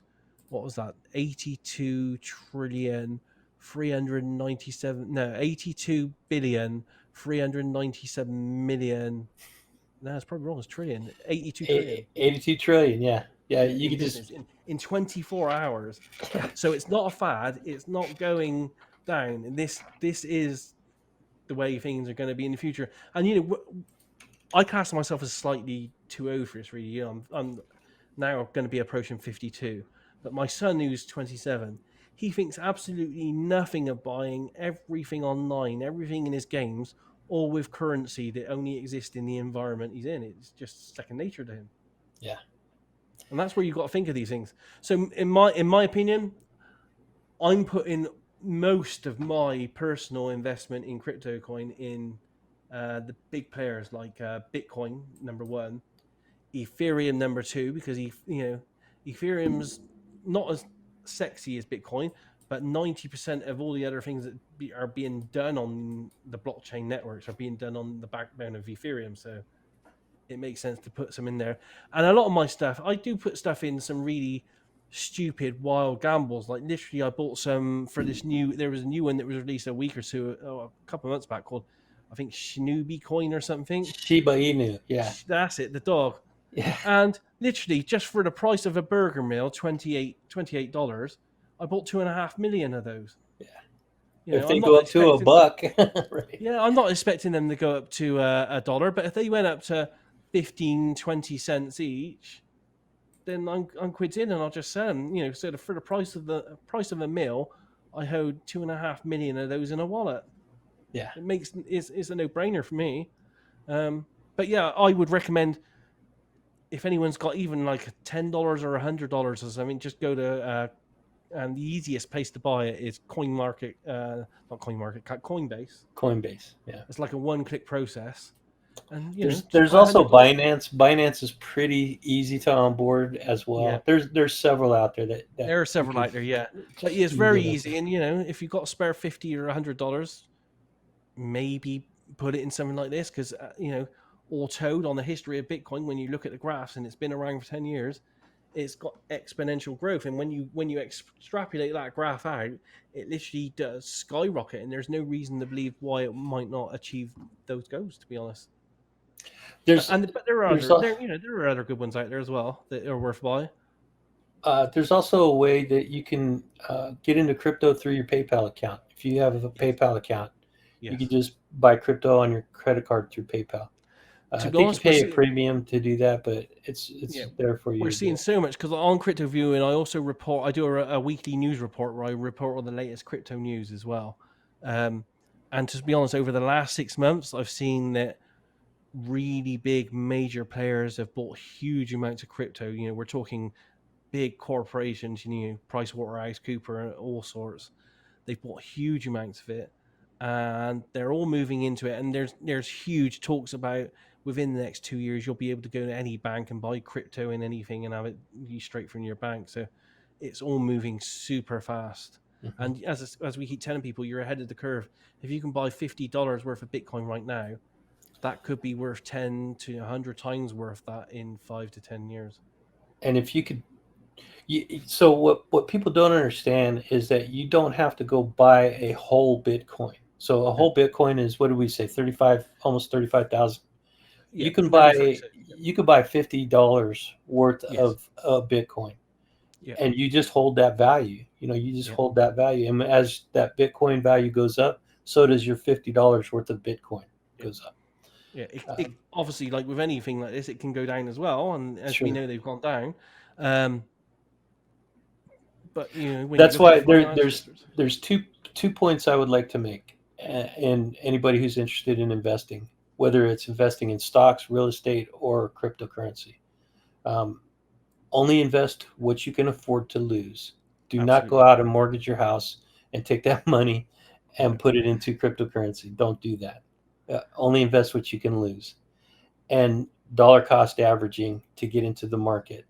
That means you invest incrementally over a weekly or a monthly investment period.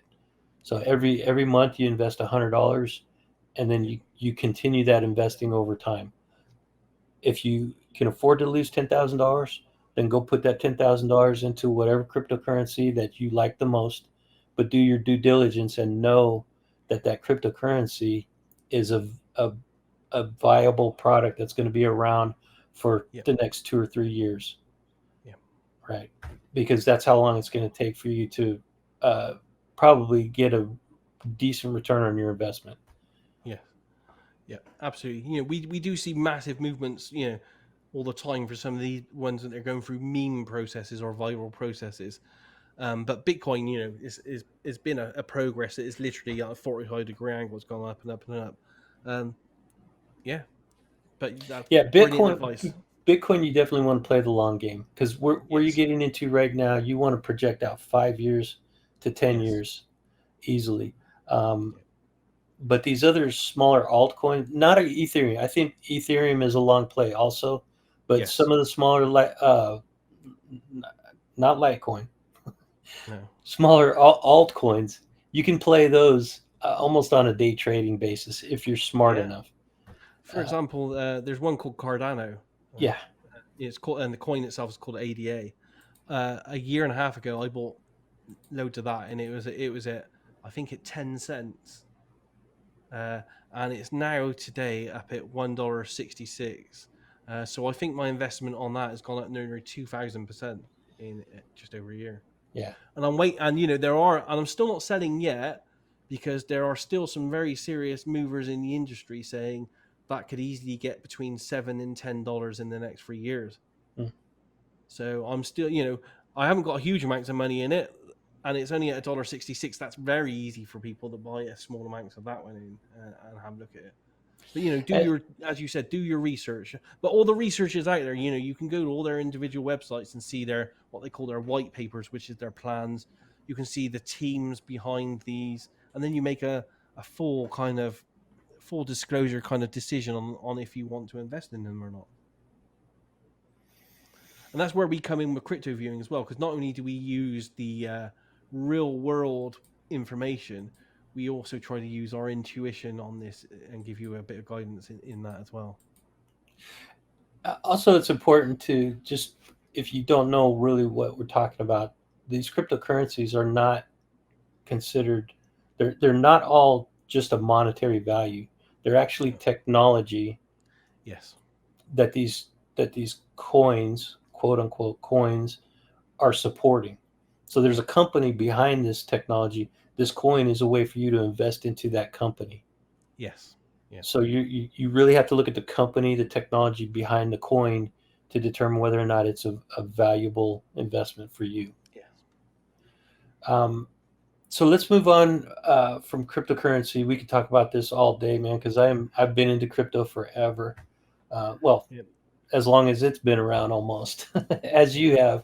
You probably know more about it than I do. And but... again, I've made mistakes as well. Like 2-3 years ago, we did predictions on Bitcoin, and it was down at free. It'd been going down for a year continuously, and it went from 20,000 down to $3,000 dollars. And literally at the point at 3,000, I did a big ARV experiment, and all the data come in and said, "Oh, Bitcoin's going up above 13 grand next month." We told that to our subscribers. I didn't act on that information.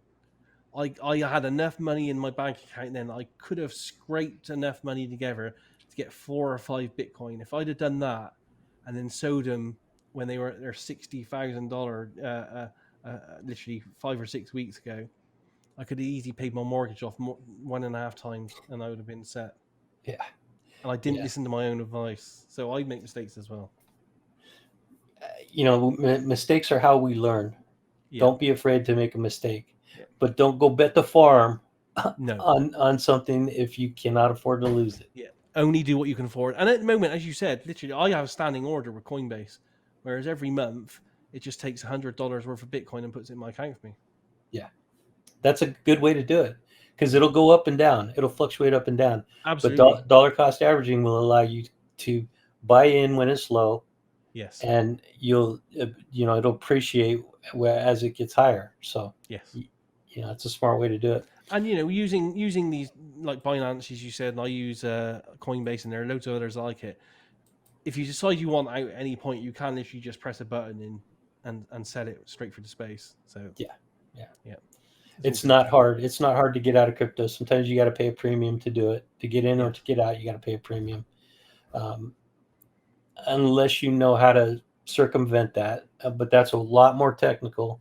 We don't really have time to get into all that stuff. Just pay the premium, because you'll make way more in profits than you need to worry about. So and we're in an economy at the moment all around the world, because you guys are in a different country than me. If I haven't got huge amounts of money in my crypto thing, because I just don't have huge amounts spare. But literally, the money I have saved up and I've put into crypto the last literally 18 months to 2 years. At the moment, as of today, it's probably going at around like 350%. 2 or 3 weeks ago, it was up at 600%. But still, even though it's on at low of 350%, I can't get that return on my money in a bank. Yeah. No, not even close. It's a no-brainer. Yeah. Yeah. So let's change gears, because I don't know if people are getting bored by us talking about cryptocurrency, but I don't see as many questions coming in about it. Let's see. Okay, Jack says, thanks for asking my questions. This was referring back to the earlier questions when we were talking about the remote viewing more. And you can support the channel right now just by helping me spread the word and letting people know how to find the channel. That's all I'm really asking for people. I really would like to grow the audience. I'd love it to get to a point where I could make an income off of this. It's just simply not at that point yet. Thank you for asking that, though, Jack. Appreciate that. This is an interesting question. I hadn't even heard about this. So, what do you think the observational dilemma that Dick Algier talked about recently? I'm not sure I've seen that video. I've been so busy building this this shed in my garden, doing building the last week or so that I'm a bit away from everything, to be honest. Okay, So I fair probably haven't enough. seen his more recent stuff. I haven't seen it either, so I can't comment on that. Um, so let's talk a little bit about another topic that's near and dear to both of our hearts, and that's the UFO and the upcoming Uaptf report that's supposed to be out this month. Yes, I'm waiting with anticipated breath for that one. And in fact, I did hear some kind of alleged rumors that on Tuesday there may be some more film releases. Oh, wow. Pentagon film releases. So we'll Good. see if that comes out. But I mean, even the latest stuff. I mean, I saw the. I don't know if you saw it. The radar footage Yes, I did. at the 14 objects, and when you see hardcore footage like that, for me as a nearly 30-year veteran of UFO books and stuff, to actually see that kind of stuff after all these years, it's just mind-boggling. I mean, I don't know how anyone could be skeptical that this kind of thing's happening out there now with all the latest information's coming out. Yeah, I don't want to get into the counter arguments to whether or not the videos are trying to perpetrate some kind of a fraud. I don't want to get into that, but there's a really strong I don't know, doubt factor in the UFO community, which kind of bugs me. I want to believe. I kind of feel like that the government is feeling the pressure from the people to bring this information to the public, be more transparent. They're doing that, and it seems like the people are pushing back now and saying, "Too little, too late. You guys are trying to trick us another way." Man, I think it's cool. I think all the data, all the information, the videos and stuff, I think it's really cool. I can't wait to learn more. Yeah. I'm like you, man. I am on the fence waiting for this UAPTF report because even if there's nothing in it, at least there's a report, that we can actually physically touch. It's in our hands. We got a report. Yeah. What's your hope for this report? What would be like the coup de grace? What would make you the most happy? I don't think we'll get it. I think it'd be whatever we're going to get. It's probably going to be watered down. But if it were amazing for me, it would point blankly say or have evidence that these craft are. I mean, I wouldn't even use the word extraterrestrial because I don't know what's being involved. But it would be nice if I had the words "these absolutely unequivocally are not Earth-based technology," and this is why. I mean, yeah, it would be absolutely mind blowing if someone actually admitted that they'd had stuff that they'd recovered. Yeah, that would be awesome, wouldn't it? Yeah, that would be the icing on the cake for me. But I don't think we're there yet. I think a couple more steps are needed. But what I find amazing is for 2 years we've had these announcements, and it's in the New York Times and everything.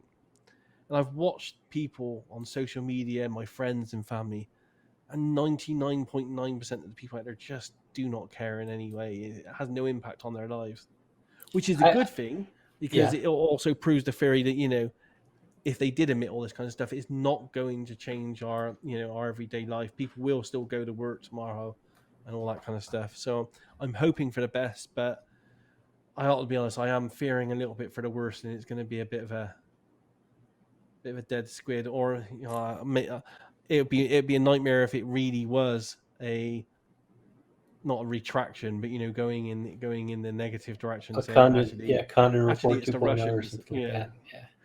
Yeah. They've done that kind of thing before, so they could do it again. Well, I don't know. it's possible, but I think there's enough pressure being applied at the right points Yeah, right now for us to at least continue moving forward. And yeah, baby steps, man. It's been 70 years, right? yes, Plus. So, and it's only been 3 years, or well, almost 4 years now since that New York Times article dropped, yeah. and things started to move, and they've moved relatively quickly Oh yeah, since that yeah, period of time. So, people, I'm just saying, be a little bit more patient yeah, for a little bit longer, and keep up the pressure, man. I tell this to just about um, every episode that I have. I tell people, continue contacting your representatives yeah, in the UK and in the US and in Canada, and wherever you're at. Continue to put pressure yeah, on those people for transparency, government transparency.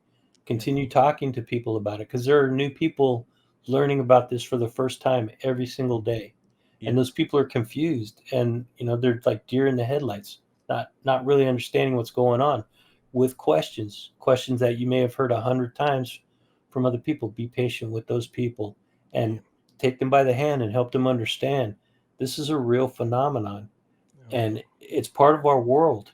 So it's time that people grow up and accept the reality of it. yeah.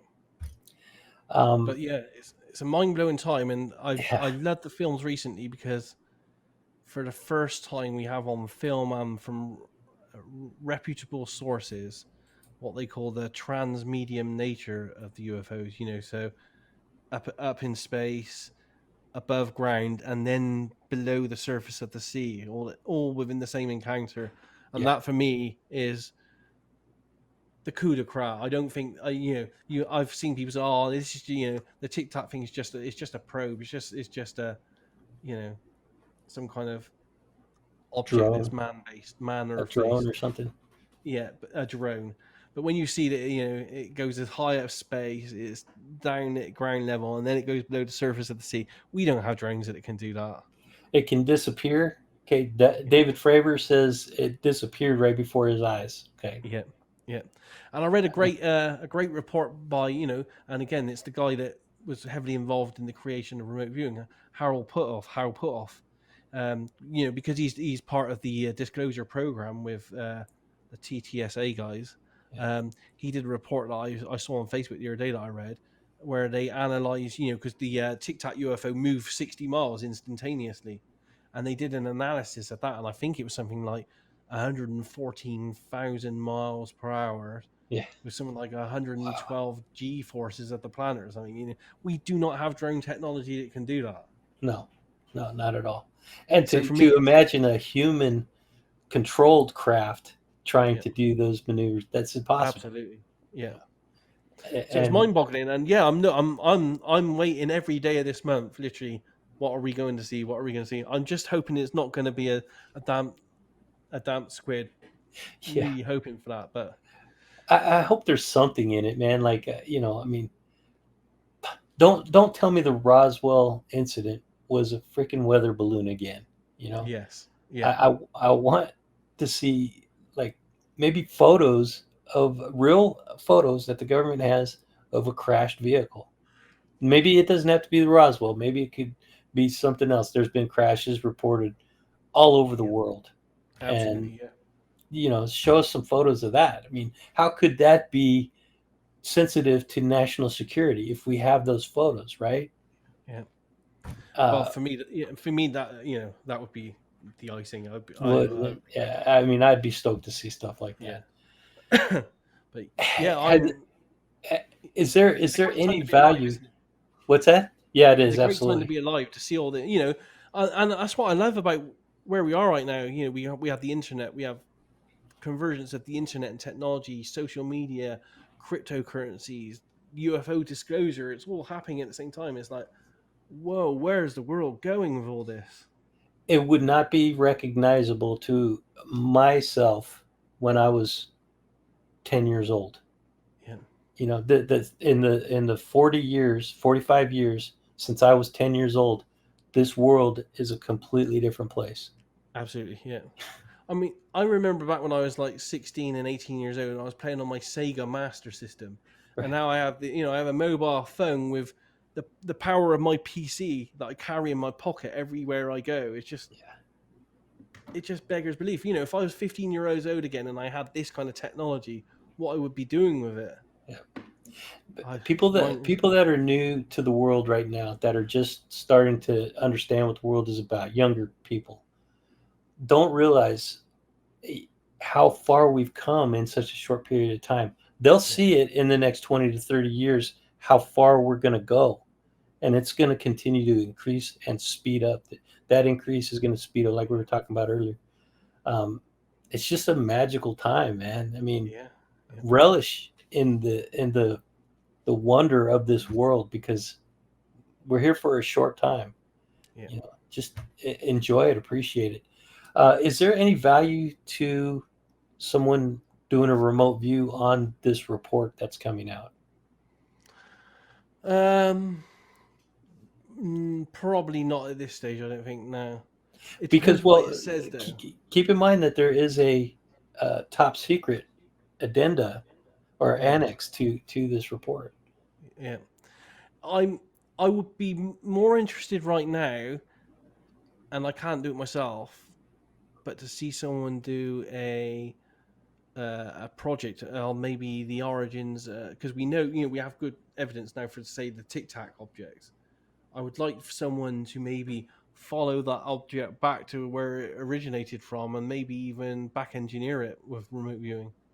Oh, Because that's we have cool. enough data. We have enough data now, for that case with witness testimony, the radar footage, the film footage, and everything to say, okay, that was a solid object. We know it was a real solid object Mhm. without doubt. We have good feedback.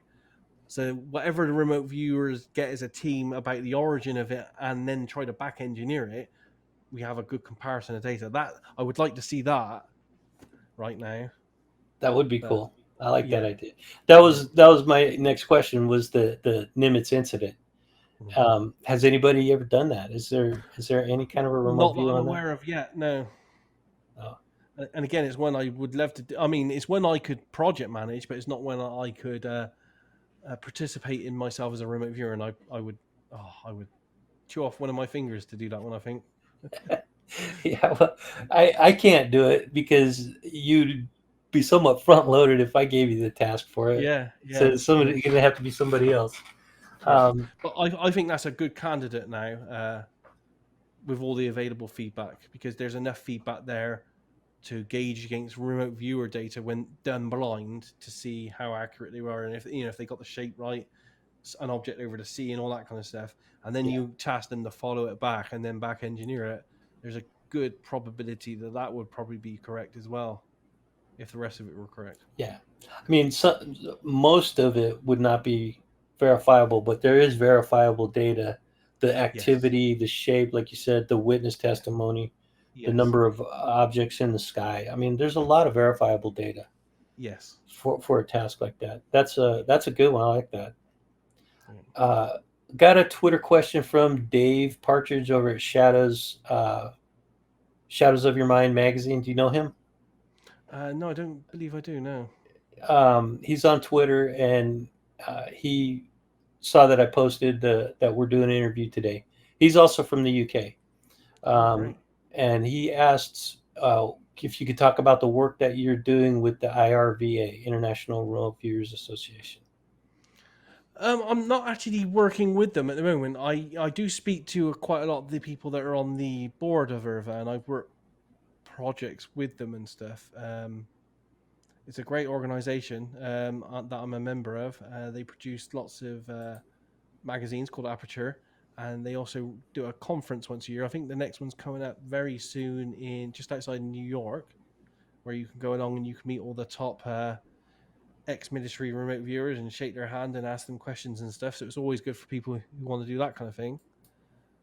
Yeah, so go along to their website. I think is irva.org. Have a look around. It's got great, it's like all the other remote viewing sites out there. It's got great resources for anyone that's endeavoring to look into this a bit more. And a lot of the people involved in IRVA are people with PhDs and qualifications. So they've done their research and done their time. Cool. Are you up for doing some predictions? In what capacity? Right here, right now, because that's not really how RV works. But These would be more opinion based. So, like this, okay, just well, 'cause since we talked about cryptocurrency, yes. what cryptocurrencies do you think are going to go up in the next 60 days? Oh, 60 days. To be honest, I haven't. This would be on opinion. I mean, I have looked at the next. Did I look at 30 days? I looked at 30 days, Oh, okay. and I could show you those if you wanted to see them. Absolutely. If I can share a screen, Okay. Here, bear with let me me a see if sec, and it's turned on. let me see what I can get up. Crypto viewing. I did in May for June. We're looking at, aren't we? Yes, yes, because we're in June now. Let me have a look here. I do these things. I'm trying an experimental technique called crypto flows, where in the RV process we do this initial stage called stage one, which is an ideogram, which is like a automatic writing. It's like a reflective mark, and I'm trying to do these reflective marks because I've been noticing over the last 2 years of doing viewings of cryptos that they seem to be trying to mimic the flow that the crypto will do over a period of Oh, time. okay. So Okay. I've been purposely over the last 2 or 3 months trying to get these to work. So let me see if I can share a screen here a sec. You share it, it'll pop up in the screen over here, and then I'll I'll add it to the interface. On screen one. Okay. Tell me if you can see this. Yep, I can. Are you ready? Yep. Okay. Okay, so this is what I do for crypto viewing. And again, this is very experimental, but I was trying to predict the movement of Bitcoin, of these cryptos. I'll try to make them a bit bigger here for a second. Okay. Uh, Over a period of 30 days, because we do, I did this RV session, I think the last day of May, trying to predict what these currencies would do movement wise in the next 30 days. So this was my Bitcoin one. So at the beginning of the month, I felt like we would have ups and downs, a bigger up and down here, and that's probably I don't know, nearly 3/4 away through June. I feel like at the end of June, Bitcoin will be probably slightly more up than it started, because it starts here on the line and it's up more there. Oh, that's interesting. Ethereum, roughly the same, slightly different ups and downs. I mean, to be honest, I think the whole month of June for all cryptos is just going to be slightly more sideways than more up and down. But there might be some slight changes. Which is Hard to not know bad there. though. That's not a bad thing. Just to keep in mind, we're talking Yes, about these are stable um, coins that don't really have a lot of movement, but when they do start to move, those moves can be ground shaking. yes, yes. Binance Coin. So I just picked the top 10 in Coin Market Cap, and I just looked at those at the time. This one's XRP, and I felt actually that one was going to end at the month down more than it was up. But we're not talking a massive difference here. Yeah, what's In XRP like a buck right now? It's pretty close to a dollar. I think it's round about that. Yes, it hasn't been doing too well because of the SEC claim against it. Right. Dogecoin, the the meme one. I felt it would the have meme some ups coin. and downs, but it almost felt like it would end up, roughly where it started, kind of a thing in the end. But as I said, this is all experimental on how I'm doing these. Really, we're just trying out a few different things. So this Polkadot, is just basically an ideogram that you drew out yes, based on did you task yourself to do this? You obviously had to, yes, right? yes. Yeah. So I have the graph. I write, what the target is, and then as soon as I write it, I just put the pen there and go, Wow, let the pen do what it feels like it wants to do. that's pretty cool. This one's Uniswap. Again, for this month, they all feel like they're pretty horizontal. I didn't see any massively wild swings in any of them. And again, this Well, one's I like that you ICP. you didn't put any numbers to it. You just put the first place and the last place for the 30-day period. Yes, I mean you can see, that some feel like they're slightly up than when they started, but Mm. hopefully I'll be able to then at the end of the month, hopefully I'll be able to uh, get the real graph of what happened, during that time period, and I'll know that from the day where I did it, where my mark would be on it, and then I'll be able to measure across and see how accurate it is. Some of the ones I've been doing recently have been getting quite accurate to getting very approximate flows of ups and downs at key levels.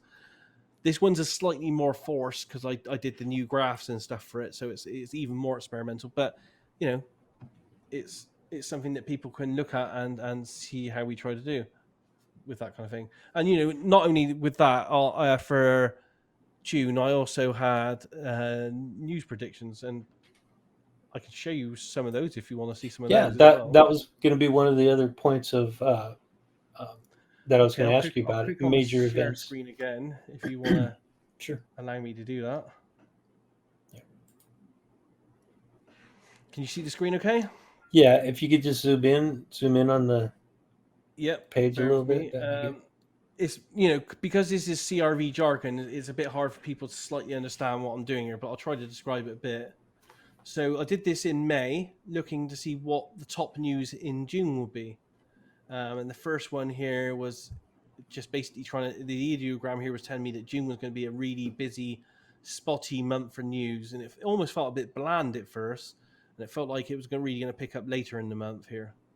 At some point in June, there's going to be some really emotional news. So then I tasked myself to look at the top global news in June. And I had this ideogram here of a male life form with an emotional energy here. I felt like a person who's had a back against the wall, very angry, wants to retaliate. This whole thing felt very political, like a leader, and a leader being advised to respond to something. And I had these guesses here of AOL, of a leader, and Biden. And again, this is the same iteration. So this is a life form here. I had this very spiky, very angry reaction that he was going to do. So I didn't really know what that was about, to be honest. But it felt This like a is for leader the month thing. of June. This being June, yes. Wow.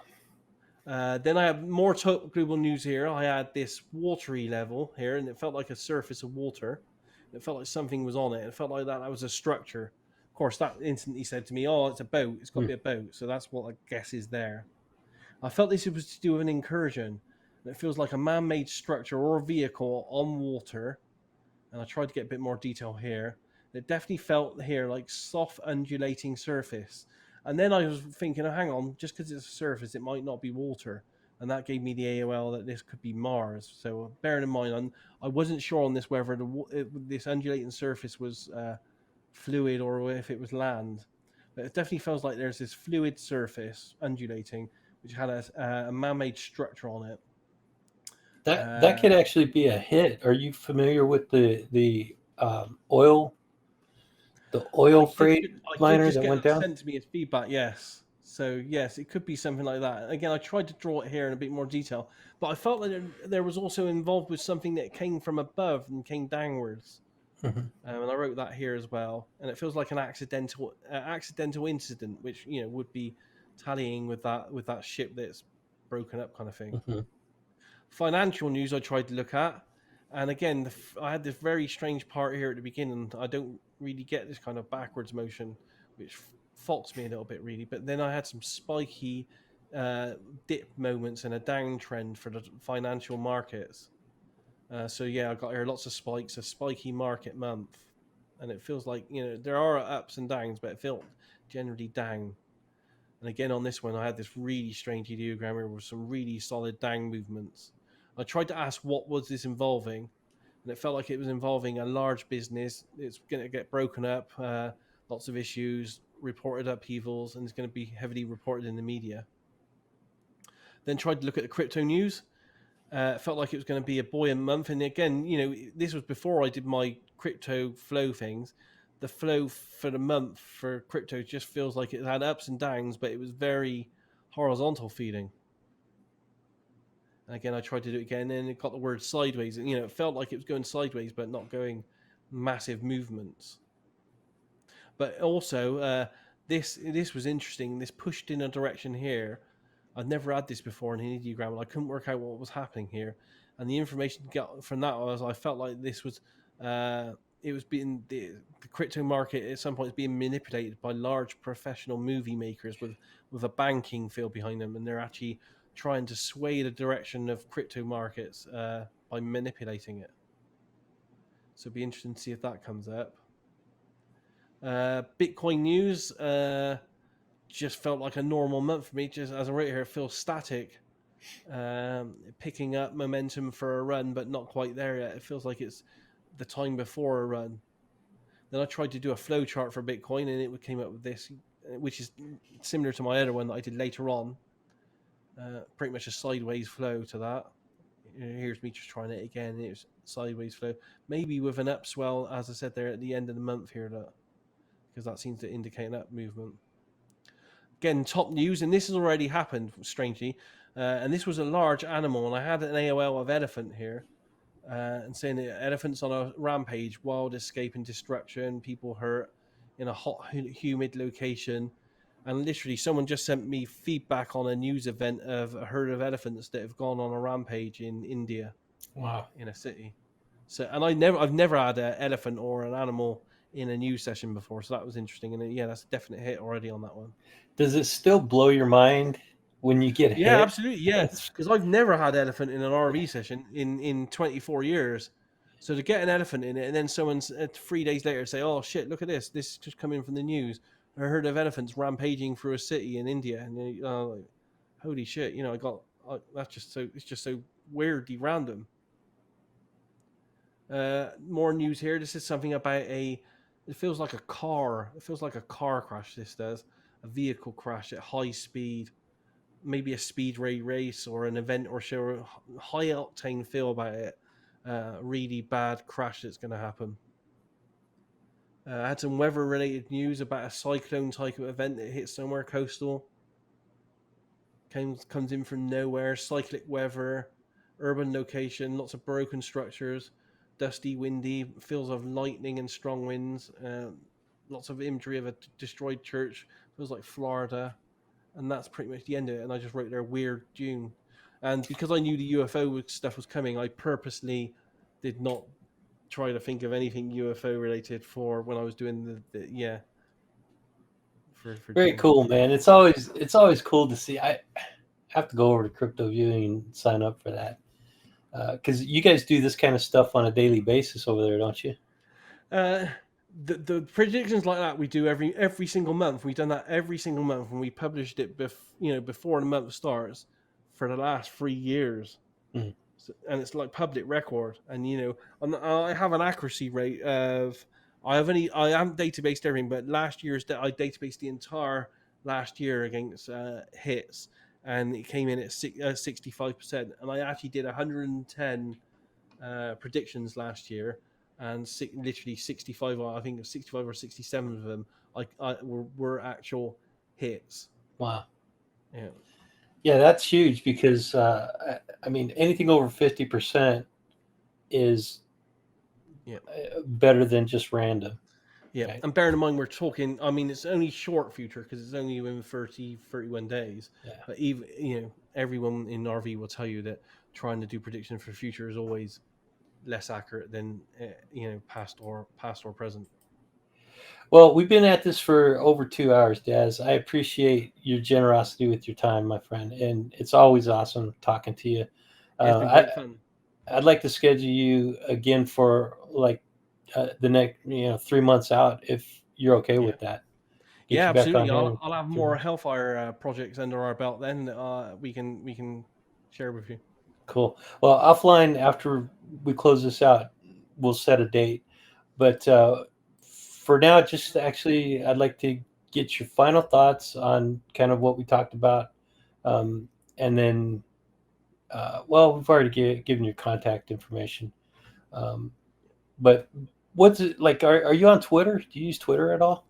Not very much. No, I'm more on Facebook. I've got a group, a remote viewing group on Signal that anyone can join if they want to, if they can find that. Okay, very cool. Yeah, and I don't know if you noticed, but virtually every Friday night now, I have what we call Daz RV chats, Yeah, And man, I've been trying to make it to those. That's on they're great YouTube, fun. right? We do them live on Zoom. We Oh. usually get between 50 and 70 people come along. They ask questions, or sometimes we have a person in there on a certain topic. And yeah, the videos get uploaded to YouTube. And I even started a podcast channel a couple of weeks back where I put the audios on there as well now. Oh, So sweet. it's all for free, and anyone can come along. You don't have to be a remote viewer. Very cool. Okay, so with that, is there anything else you'd like to mention before we close this out? No, it's been great talking to you guys, and great questions as usual. Fantastic questions. Yeah, we did cover a lot of information tonight, and shoot, look forward to the next time. Thanks again, Daz. Absolutely. Yeah, you take And care. You have a great week ahead. everybody in the chat, thank you so much for being here. You guys know how to hit me up. I'm on Twitter, Facebook, and you can always reach out to me via email or my website, andrewhall.com. Thanks again, guys. Have a good night. Take care.